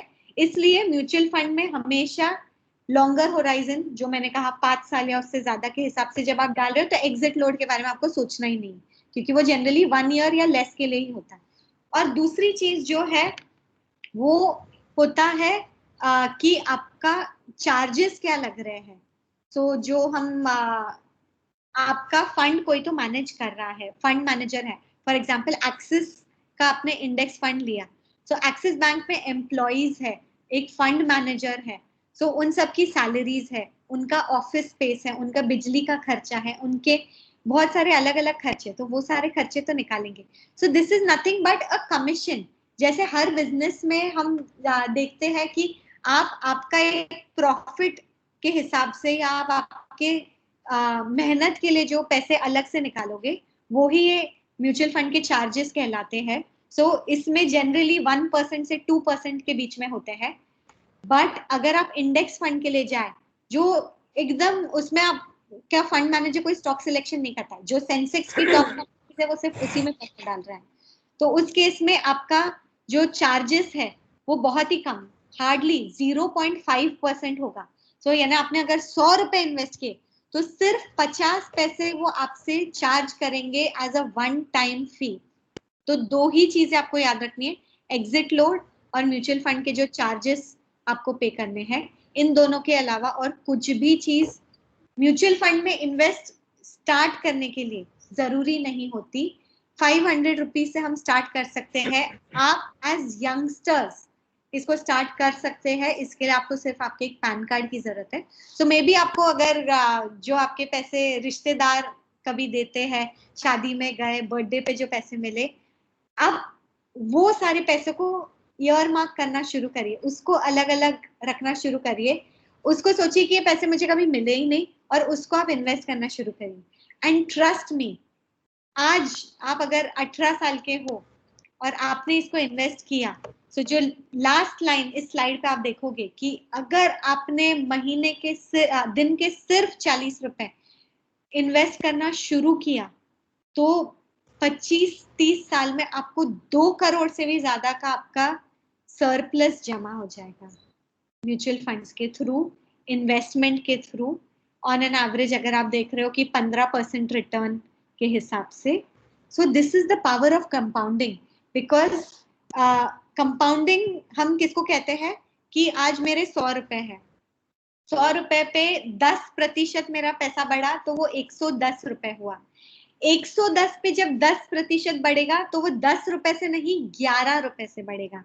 सो 110 का आपका 121 हो जाएगा। तो 121 का जब 10% बढ़ेगा फिर वो 12 रुपए से बढ़ेगा। सो इस तरीके से हम कंपाउंडिंग, जो हमने स्कूल में सिंपल इंटरेस्ट और कंपाउंड इंटरेस्ट के बारे में पढ़ा था मैथ्स में, ये वही कॉन्सेप्ट को यूज करता है। एंड कंपाउंडिंग का जो एडवांटेज है वो आपको लॉन्ग टर्म में इन्वेस्टेड होके ही मिलेगा। फिर चाहे वो आपकी एफडी हो, फिर चाहे वो आपका म्यूचुअल फंड हो, चाहे आपकी कोई भी चीज क्यों ना हो, आप ज्यादा ड्यूरेशन तक अगर कोई भी इसमें इन्वेस्टेड रहोगे आपका पैसा ज्यादा तेजी से बढ़ेगा। एंड इसलिए गोल बेस्ड सेविंग्स यहाँ पे बहुत दोबारा मतलब ये कॉन्सेप्ट सारे एक साथ मैच हो जाते हैं कि अगर मुझे 10 साल बाद एक गाड़ी खरीदनी है, आज से ही मैं छोटा छोटा अमाउंट सेव करूं, 50 रुपए 100 रुपए भी, 100% 10 साल बाद आपके पास इतना सरप्लस जमा हो जाएगा कि आप आपकी गाड़ी का डाउन पेमेंट कर सकते हैं। So just think about that. इस टाइप की चीजें ध्यान में रखिए, अपने आप को मोटिवेट करिए कि 100 रुपए में वैसे भी क्या हो जाएगा, 100 रुपए में मैंने एक अच्छी डिश खा ली, कुछ कपड़े तो ढंग के 100 रुपए में उतने खास मिलेंगे नहीं। तो उस हिसाब से आप सोचो कि सिर्फ 100 रुपए अगर मैंने इन्वेस्ट किए तो उससे मैं कितना बड़ा अमाउंट जमा कर सकता हूँ। एंड नेक्स्ट स्लाइड में सो स्टार्ट इन्वेस्टिंग में सेफ इंस्ट्रूमेंट में मैंने जो कहा एफडी आरडी था, म्यूचुअल फंड्स का रूट था जिसमें आप मार्केट में या स्टॉक मार्केट में इन्वेस्ट कर सकते हैं। And coming back to the first page, जो मैंने अर्निंग्स के पेज में भी कहा था कि सबसे बड़ी इन्वेस्टमेंट खुद में है। एंड इसमें भी मैं यही कहूंगी कि जब भी आप इन्वेस्ट करते हो इन्वेस्ट इन योरसेल्फ। सो जो आपने आपके लिए पैसा ईयर मार्क करके रखा है, आप आपके फर्दर स्टडीज के लिए, आप कोई सर्टिफिकेशन के लिए, आप कोई नए स्किल सीखने के लिए, अगर आपको फोटोग्राफी में रुचि है, मे बी आप किसी से और बेटर तरीके से मैं कैसे फोटोग्राफी करूं, किस तरीके से मैं वीडियो एडिटिंग करूं, किस तरीके से मैं इंस्टाग्राम के पेजेस हैंडल करना सीखूं, सोशल मीडिया मैनेजमेंट, ये सारी चीजों में आप अगर आपका पैसा इन्वेस्ट करोगे, एंड आजकल इंस्टाग्राम पे अगर आप देखोगे तो 500 रुपए में, 100 रुपए में 2-3 दिन के आपको कोर्सेस अवेलेबल हो जाते हैं। सो छोटी छोटी अमाउंट से भी आप अगर खुद में इन्वेस्ट करोगे, एक नया स्किल सीखोगे, आप आपके रेज्यूमे में ये सारी चीजें डाल सकते हो, आप आपके फ्रीलांसिंग के लिए एक नया ऑप्शन ओपन कर सकते हो। सो मे बी आपकी एक केमिस्ट की दुकान है, बट बिकॉज आप वीडियोस अच्छे बनाना जानते हैं, सो मे बी आप आपके ही शहर में, आपके गांव में जो नए बिजनेसेस है, उनको प्रमोट करने के लिए वीडियोस बनाने में हेल्प कर सकते हो, एंड पर वीडियो से 1000 रुपए, 5000 रुपए आप अर्न कर सकते हो। सो इस टाइप से जब आप ऑनलाइन कोर्सेस लेते हैं, आप खुद में इन्वेस्ट कर रहे हैं। सिमिलरली आप मेंटोर्स ढूंढिए। सो जो आज आपके टीचर्स हैं, आपके प्रोफेसर्स हैं, आप कोई भी जगह पे अगर अटक जाते हो, या आपको जानना है कि मैं मेरे डी फार्म की ही डिग्री में और बेटर कैसे करूं ताकि कल जाके मुझे बेटर जॉब मिल सके, मैं किस टाइप की बुक्स पढूं, मैं किस टाइप से खुद की पर्सनालिटी को इम्प्रूव करूं, आप अपने मेंटोर्स को पूछिए।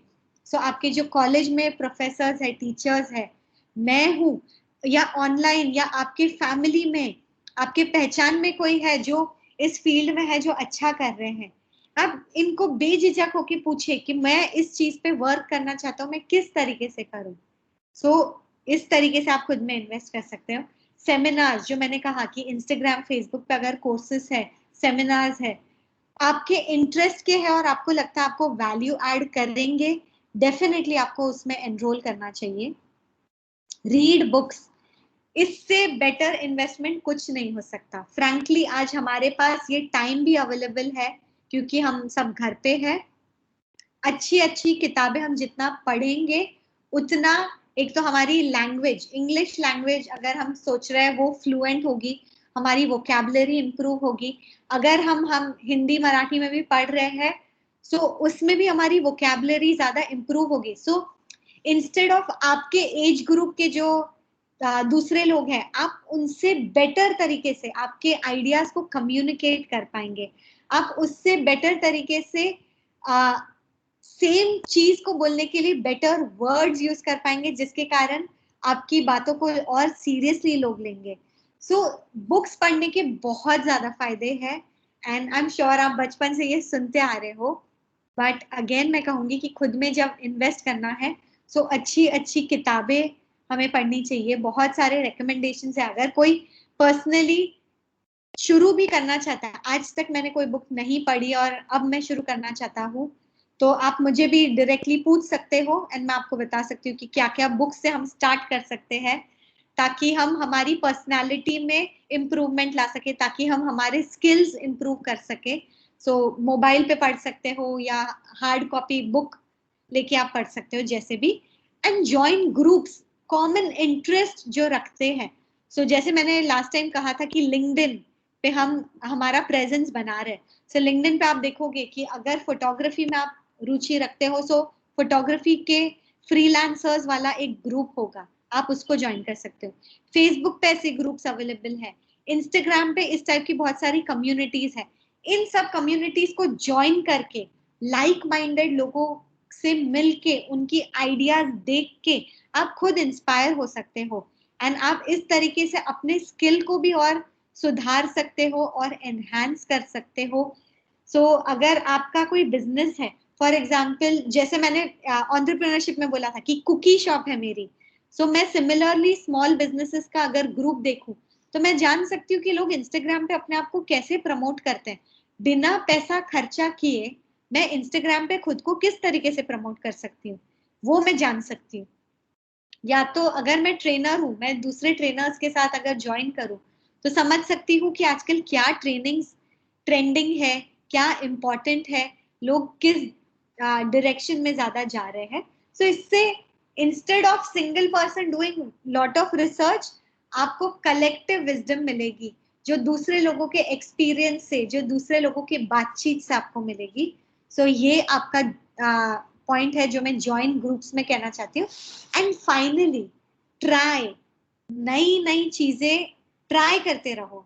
आई नो कि कई बार ऐसे होगा कि आपने एक नया बिजनेस स्टार्ट करने को सोचा, आपने सोचा कि चलो मैं वेडिंग फोटोग्राफी फॉर एग्जांपल बहुत ही पॉपुलर हो गई है. एंड अगर आपके पास DSLR है, आपके पास एक अच्छा कैमरा है, सो आप इस पे भी शुरू कर सकते हो. बिकॉज कई बार ऐसे लगता है कि इसमें कौन सी बड़ी बात है, बट फोटोग्राफी में किस एंगल पे खींचना है, कैसी लाइटिंग में खींचना है, एंड बाद में क्या एडिटिंग करना है, ये सारी चीजें आप कोशिश करेंगे. आपने वो स्किल्स भी लिए और आपने उस चीज को स्टार्ट किया. मे बी शुरू में आपको उतना सक्सेस नहीं मिलेगा, बट उससे आप जो लेसन सीखोगे, शायद उस चीज को जाके आप अपने आप को और सुधारोगे, आप अपना इक्विपमेंट चेंज करोगे, आप अपनी टेक्निक चेंज करोगे. एंड क्या पता कल जाके आपका एक खुद का बिजनेस होगा जिसमें आप लोगों की शादियों को कवर कर रहे हो, या एक लार्ज स्केल पे वेडिंग, बेबी शूट्स, ये सारी चीजें आप कवर कर रहे हो. बिकॉज आज के जमाने में जितनी अपॉर्चुनिटीज हम सबके पास अवेलेबल है, आई थिंक पिछले कोई भी जनरेशन को इतनी अवेलेबल नहीं थी. कोई भी जनरेशन में शायद ऐसा नहीं था कि जब कोई शादी के फोटोग्राफर को इतने हजारों और लाखों रुपए मिलते थे जो आज की तारीख में अच्छे वेडिंग फोटोग्राफर्स को मिलते हैं. सो कोई भी बिजनेस आज छोटा नहीं रहा. एंड हर चीज को आप इतना ज्यादा स्केल अप कर सकते हो अगर आपने उसमें एक एक्सपर्टीज आपकी एक हासिल कर ली, तो लोग आपको अनशन पैसा देने को तैयार है. सो अगर आप नई नई चीजें ट्राई करेंगे, तब आप अपने अंदर ये नई नई स्किल सेट डेवलप करेंगे, एक कॉन्फिडेंस डेवलप करोगे, रिजेक्शन को फेस करने के लिए हिम्मत डेवलप करोगे.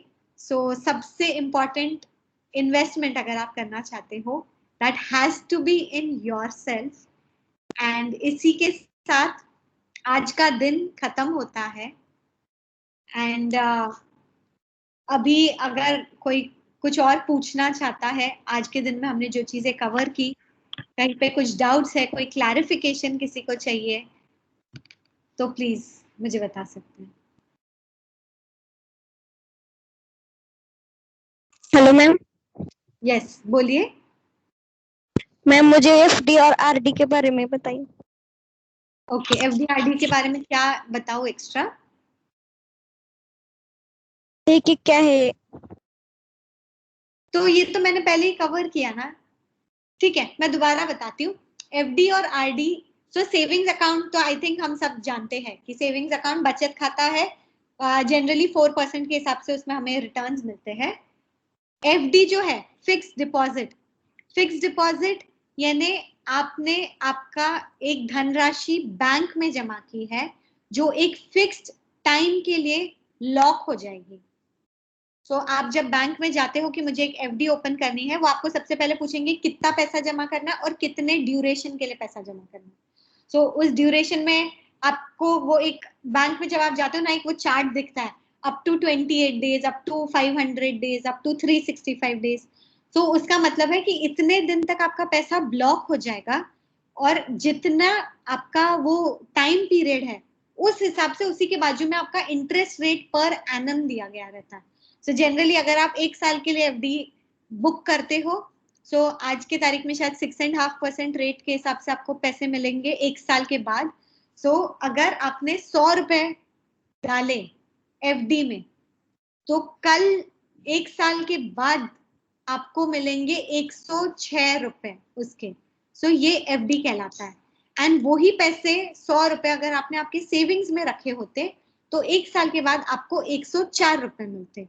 सो 100 रुपए का जब हम एग्जाम्पल लेते हैं तो ये अमाउंट बहुत छोटी लगती है, बट जब हम बात हजारों में करते हैं तो ऑफकोर्स ये अमाउंट बड़ी हो जाती है. जैसे आपका ड्यूरेशन बढ़ता है, ये अमाउंट बड़ी हो जाती है. बट ये सेविंग्स अकाउंट और FD का कॉन्सेप्ट है.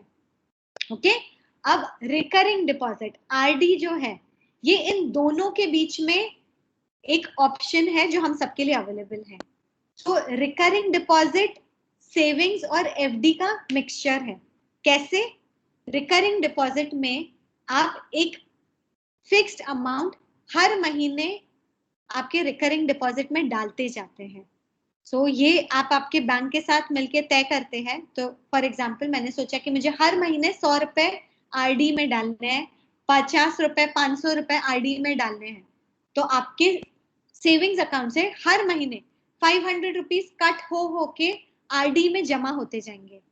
आरडी का कोई ड्यूरेशन नहीं होता and at the end of it RD का एडवांटेज ये है कि सेविंग से एक तो आपके पैसे निकल के एक स्पेसिफिक अकाउंट में जाके जमा होने शुरू हुए एंड ये आपको ये 4% से बेटर रिटर्न देगा। सो मे बी आरडी का शायद 5-5.5% रिटर्न होगा, तो वो आपको रिटर्न मिलेगा। बट बिकॉज आरडी में से भी आप पैसा निकाल सकते हो कभी भी विदाउट पेनल्टी, तो एफडी जैसा जो लॉक हो जाता है पैसा, वो एडवांटेज यहाँ पे आपको है, जिस कारण से इसका रिटर्न थोड़ा कम है। 5% है, 4% आपका सेविंग्स का है, 6.5% आपका एफडी का है, क्योंकि एफडी में आप आपका पैसा लॉक करके रखते हो और अगर स्टिपुलेटेड टाइम से पहले आपने आपका एफडी तोड़ा तो आपको एक पेनल्टी पे करनी पड़ती है, जो भी 1%, 5%, 10% जो भी बैंक में होता है। तो जब आप एफडी बुक करते हो तो उसी टाइम आपको पता होता है कि इतनी पेनल्टी चार्ज होगी अगर मैंने एफडी इस समय से पहले तोड़ी। तो आई होप इससे आपके सवाल का जवाब मिलता है, और अगर फिर भी कोई स्पेसिफिक क्वेश्चन है तो आप मुझे स्पेसिफिक पूछो कि आपको क्या और समझना है। नहीं मैम, इतना ही। Thank you ma'am. Okay, hello, हाँ बताइए। एफडी, आरडी और म्यूचुअल फंड के बारे में डिफरेंट क्या है मैम? तो एफडी आरडी बैंक के साथ होते हैं। सो आपके एसबीआई में खाता है तो उसमें आपका होगा, आईसीआईसीआई में उसमें खाता होगा। तो ये हमारा सेविंग्स रिलेटेड है, बैंक रिलेटेड है और ये सेफ है। सो अनलेस आप अगर वो सहकारी बैंक्स होते हैं, तो बैंक्स में भी अगर हम देखें नेशनलाइज्ड बैंक होते हैं और हमारे सहकारी बैंक्स होते हैं जो जनरली गांव में होते हैं, कोऑपरेटिव बैंक्स वगैरह जिन्हें हम कहते हैं। सो आई थिंक आप जहाँ पे है वहाँ पे अभ्युदय बैंक एक होगा, काफी पॉपुलर सा। सो उस टाइप के जो बैंक्स है, नेशनलाइज्ड बैंक्स जो हो, वैसे नेशनलाइज सभी खैर सभी है, बट जो बड़े बड़े बैंक्स है एसबीआई, आईसीआईसीआई, ये सारे ज्यादा सेफ होते हैं as compare to cooperative banks. And ये मैं एक्सपीरियंस के हिसाब से बोल रही हूँ क्योंकि ये नेशनली कंट्रोल्ड होते हैं, एसबीआई, आईसीआईसीआई, एचडीएफसी ये वाले, और यहाँ पे एक कमेटी होती है जो पूरे बैंक को जो चालक और मालक टाइप की होती है। तो कई बार ऐसे होता है कि ये बैंक्स में अगर आप आपका एफडी इन्वेस्ट करते हो आपको रिटर्न्स बहुत ज्यादा मिलेंगे, बट एक थोड़ा रिस्क होता है कि कल जाके वो पूरी बैंक भी बंद हो सकती है। एंड मैंने देखा है मेरे रिश्तेदारों में भी वो हुआ है। सो ये एक बैंक्स के जो डिफरेंस है ये वो है। So FD RD savings account banks में होता है। ओके, म्यूचुअल फंड्स जो है, म्यूचुअल फंड्स आपका स्टॉक मार्केट में इन्वेस्ट करता है। तो जैसे आप सुनते होंगे कि सेंसेक्स आज 50,000 पे पहुंच गया, सेंसेक्स आज 49,000 पे पहुंच गया। तो सेंसेक्स क्या है? सेंसेक्स एक ऑफिस है, अगर मैं एकदम ही सिंपल तरीके से इसको आपको बताना चाहूँ, जहाँ पे अलग अलग कंपनीज है जिनने अपने आप को लिस्ट किया है। तो फॉर एग्जाम्पल आप कोलगेट का जो टूथपेस्ट यूज करते हो तो कोलगेट कंपनी वहां पे रजिस्टर्ड है। कोलगेट कंपनी में लोगों ने पैसा इन्वेस्ट किया है कि मैंने इस कंपनी में मुझे विश्वास है, तो इसलिए मार्केट का क्या प्राइस है, 2,000 रुपए, ठीक है, मैंने 2,000 रुपए में कोलगेट का एक शेयर खरीदा, तो ये शेयर मार्केट कहलाता है जहाँ पे सेंसेक्स होता है। एंड सेंसेक्स में इन्वेस्ट करते हैं म्यूचुअल फंड कंपनी। तो जैसे एक इंडिविजुअल, फॉर एग्जाम्पल मैं कोलगेट के भी शेयर्स खरीद सकती हूँ, मैं आईटीसी के शेयर्स खरीद सकती हूँ, मैं डाबर के शेयर्स खरीद सकती हूँ। ये एक ऑप्शन है मेरे पास। दूसरा ऑप्शन है मैं म्यूचुअल फंड के पास जाऊं। तो axis, SBI, ICICI mutual fund के पास मैं गई और मैंने कहा कि मुझे म्यूचुअल फंड खरीदना है। तो बोलेंगे कौन सा? मैंने कहा इंडेक्स म्यूचुअल फंड।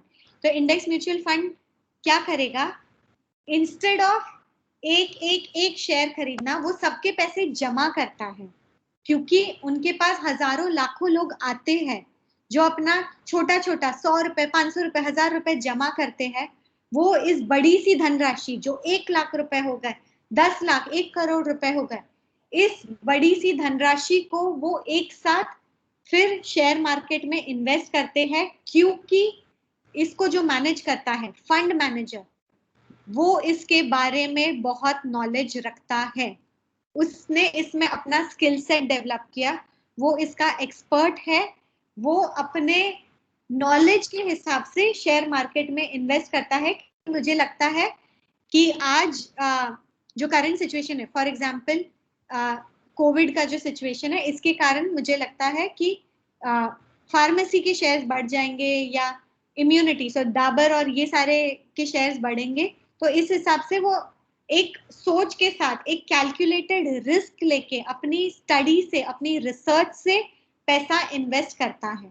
हम सब जो है इतना पैसा, इतना टाइम इस चीज को जब तक दे नहीं पाते कि हम हर कंपनी के बारे में अच्छे से रिसर्च करें, वो किस बिजनेस में है, आगे कैसे एक्सपैंड करने वाली है। आज आप लोग 18-20 साल के हो, आपसे ये चीज की एक्सपेक्टेशन भी करना सही नहीं होगा। And that is the reason why मैंने कहा कि हमें स्टार्ट करना चाहिए विथ म्यूचुअल फंड, जो सबसे सेफ तरीका है स्टॉक मार्केट में इन्वेस्ट करने को। एंड स्टॉक मार्केट या सेंसेक्स को सिंपल लैंग्वेज में मैं वो कहूंगी जो हमारी कंट्री की ग्रोथ को दिखाता है।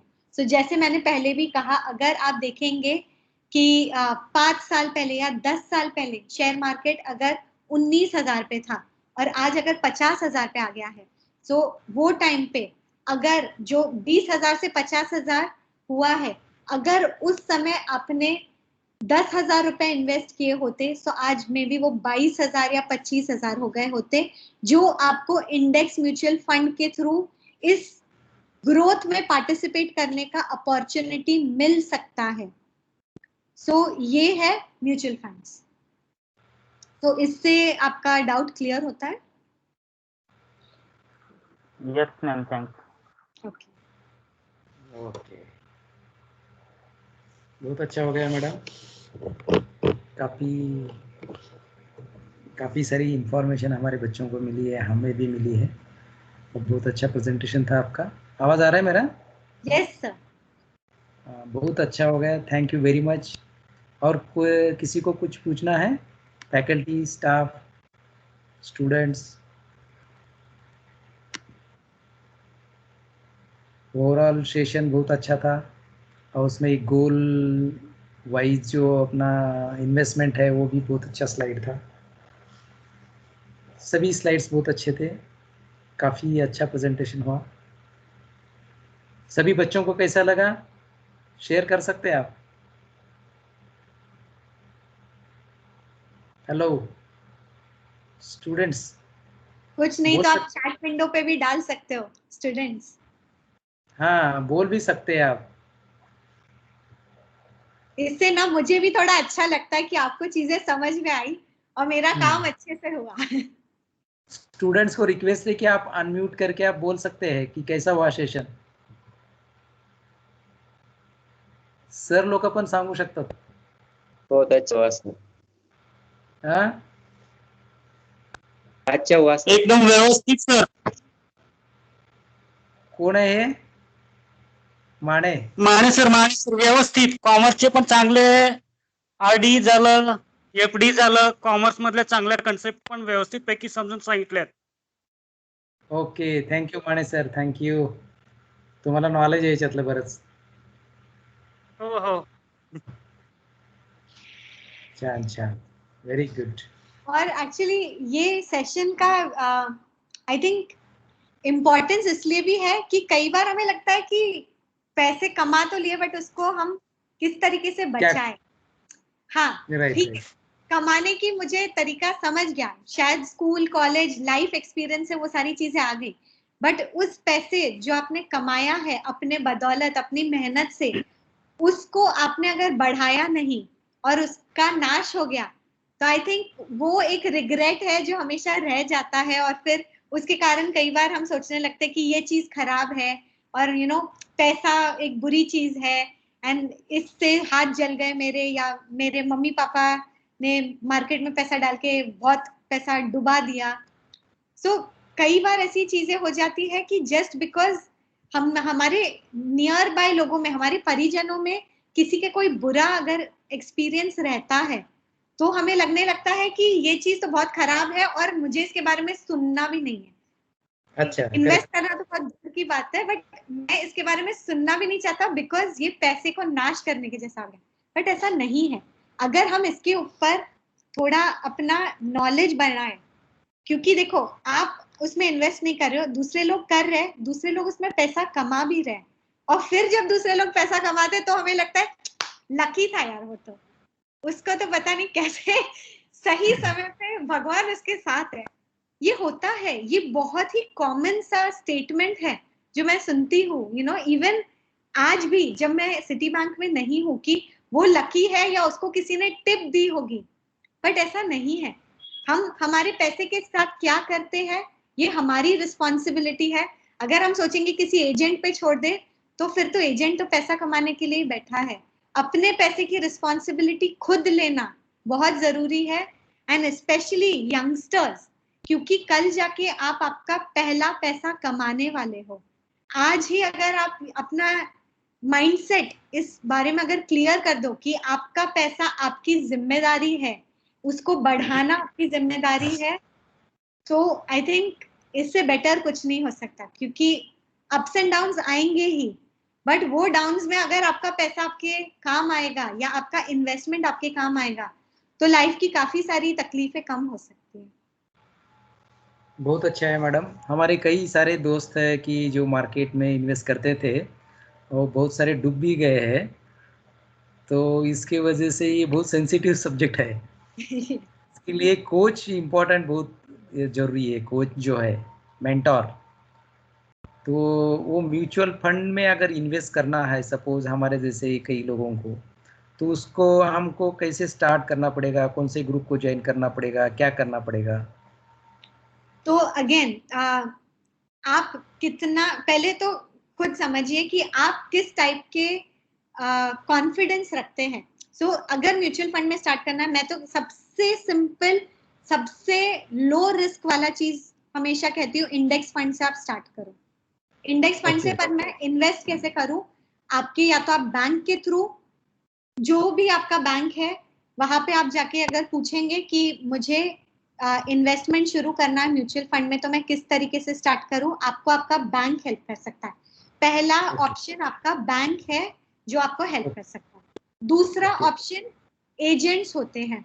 सो जो इन्वेस्टमेंट LIC के एजेंट्स, ये सारे हम देखते हैं सुनते हैं, वो सब भी म्यूचुअल फंड के एजेंट्स होते हैं, तो उनके थ्रू भी आप इन्वेस्ट कर सकते हैं।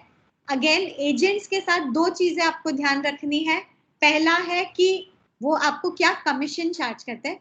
तो आपके कई बार ऐसा हो गया कि मेरे पहचान के ही है जो एजेंट है, तो थोड़ी एक हिचक महसूस होती है कि मैं उसको कैसे पूछूं, और वो भी शायद सामने से आपको बताए नहीं कि अगर आपने 100 रुपए इन्वेस्ट किए तो मैं इसमें से 2 रुपए ऊपर से लूंगा।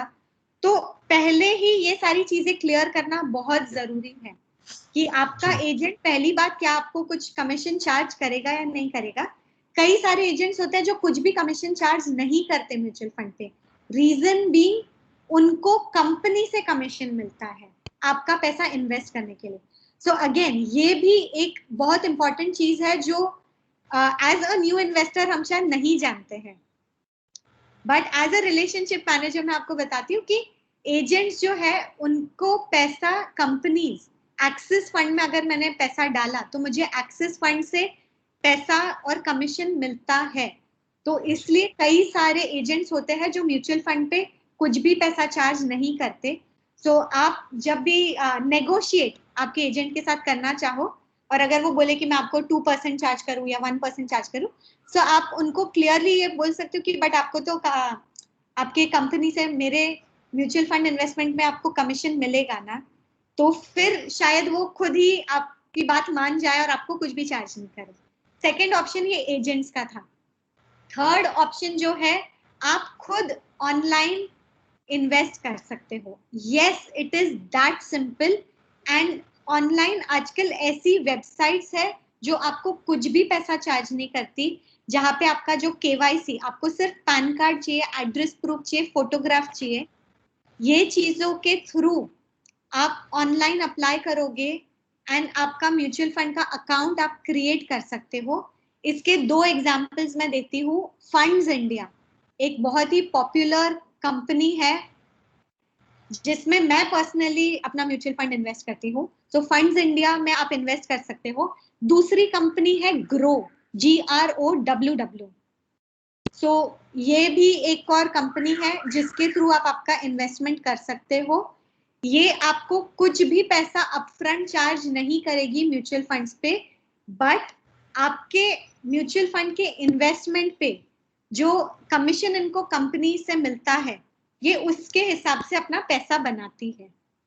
तो ये 3 तरीके हैं। आपके बैंक के थ्रू आप म्यूचुअल फंड में स्टार्ट कर सकते हो, आप अपने एजेंट के थ्रू, कोई पहचान का है उसके थ्रू आप स्टार्ट कर सकते हो। सो खासतौर से कई बार अगर हमें लगता है कि मैंने इसमें कभी किया नहीं, मुझे कुछ हेल्प चाहिए, कुछ गाइडेंस चाहिए, तो शायद आप फर्स्ट 2 ऑप्शंस के थ्रू जा सकते हो। या अगर आपको लगता है कि नहीं, मैं अब इसके बारे में थोड़ा थोड़ा पढ़ के, थोड़ा खुद का नॉलेज बढ़ा के इसमें इन्वेस्टमेंट स्टार्ट करना चाहता हूँ, तो आप थर्ड ऑप्शन में भी जा सकते हैं, जहाँ पे आप अपना खुद का इन्वेस्टमेंट करें। And it is not difficult.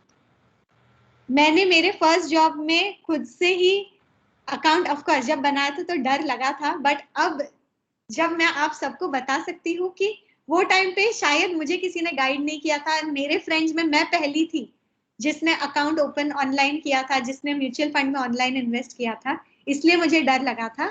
But उसके बाद जब मैंने देखा कि मेरा पैसा सेफ है, मेरा पैसा मेरे कंट्रोल में है, कुछ गड़बड़ नहीं होगी मेरे पैसे के साथ, कल जाके मुझे पैसा चाहिए तो मैं मेरा पैसा निकाल सकती हूँ, ये कॉन्फिडेंस जब मुझ में आया, मैंने मेरे फ्रेंड्स को बोला, मेरे फैमिली को बोला, and I am very happy to share कि आज मेरी काफी सारे फ्रेंड्स ऑनलाइन ही इन्वेस्ट करते हैं इंस्टेड ऑफ एजेंट या किसी के थ्रू। बिकॉज कई बार ऐसे होता है कि बैंक्स या एजेंट्स के थ्रू जब आप जाते हैं ना, उनको कुछ प्रोडक्ट्स पुश करने रहते हैं, सबके खुद के टारगेट्स रहते हैं, तो कई बार ऐसे होता है कि वो आपको मिस सेल कर जाए।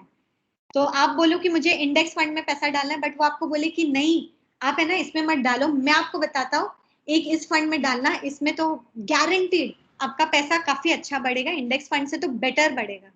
मे बी वो सही हो, बट मे बी आपका नुकसान भी हो, और जब नुकसान होगा तो एजेंट तो उस टाइम पे सीधे से बोल देगा mutual funds are subject to market risk, and पैसा आपका था और आपके पैसे का नुकसान होगा। सो इसलिए अगर आप उसके बारे में नॉलेज नहीं रखते, always start with index fund जो काफी लो रिस्क है, एंड इसके ऊपर आप पढ़ना शुरू करें। आपने अगर आज डिसाइड किया मुझे म्यूचुअल फंड्स में जाना है, सो ईटी मनी इस टाइप की वेबसाइट्स है, मैं चाहे तो चैट विंडो पे डाल दूंगी कि आप किधर से आप पढ़ना थोड़ा शुरू कर सकते हो। कुछ आर्टिकल्स सर के ऊपर से जाएंगे, बहुत कॉम्प्लेक्स लगेंगे, बट कुछ आर्टिकल्स बहुत सिंपल है। इनफैक्ट म्यूचुअल फंड सही है, वो website I think ET money में भी मत जाओ, म्यूचुअल फंड सही है, मैं चैट बॉक्स पे डाल दूंगी, आप उस पेज पे जाओ, उस वेबसाइट पे जाओ, students and faculty, beautifully made website, आपके इतने सारे डाउट्स उसमें क्लियर हो जाएंगे, आपको समझ जाएगा किस टाइप के अलग अलग म्यूचुअल फंड्स एग्जिस्ट करते हैं, आप किस तरीके से आपकी ग्रोथ कर सकते हैं। सो ये 3 ऑप्शंस है। बहुत अच्छा, बहुत थैंक यू वेरी मच। बहुत टाइम हो गया है, तो हम आपके रिक्वेस्ट करेंगे कि वो इम्पोर्टेंट वेबसाइट और वो फंड्स इन्वेस्ट करने के लिए जो वेबसाइट है वो, हाँ, और कुछ लीडिंग म्यूचुअल फंड्स के जो डिटेल्स है वो भी हमको शेयर करिए, हाँ, क्या फायदा हो जाएगा। और thank you very much madam, और मिलेंगे कल सुबह 11 बजे। यस और आज की सेल्फी हो जाए। आ हाँ जाओ सब। एक सेकेंड आप ले लीजिए मैडम।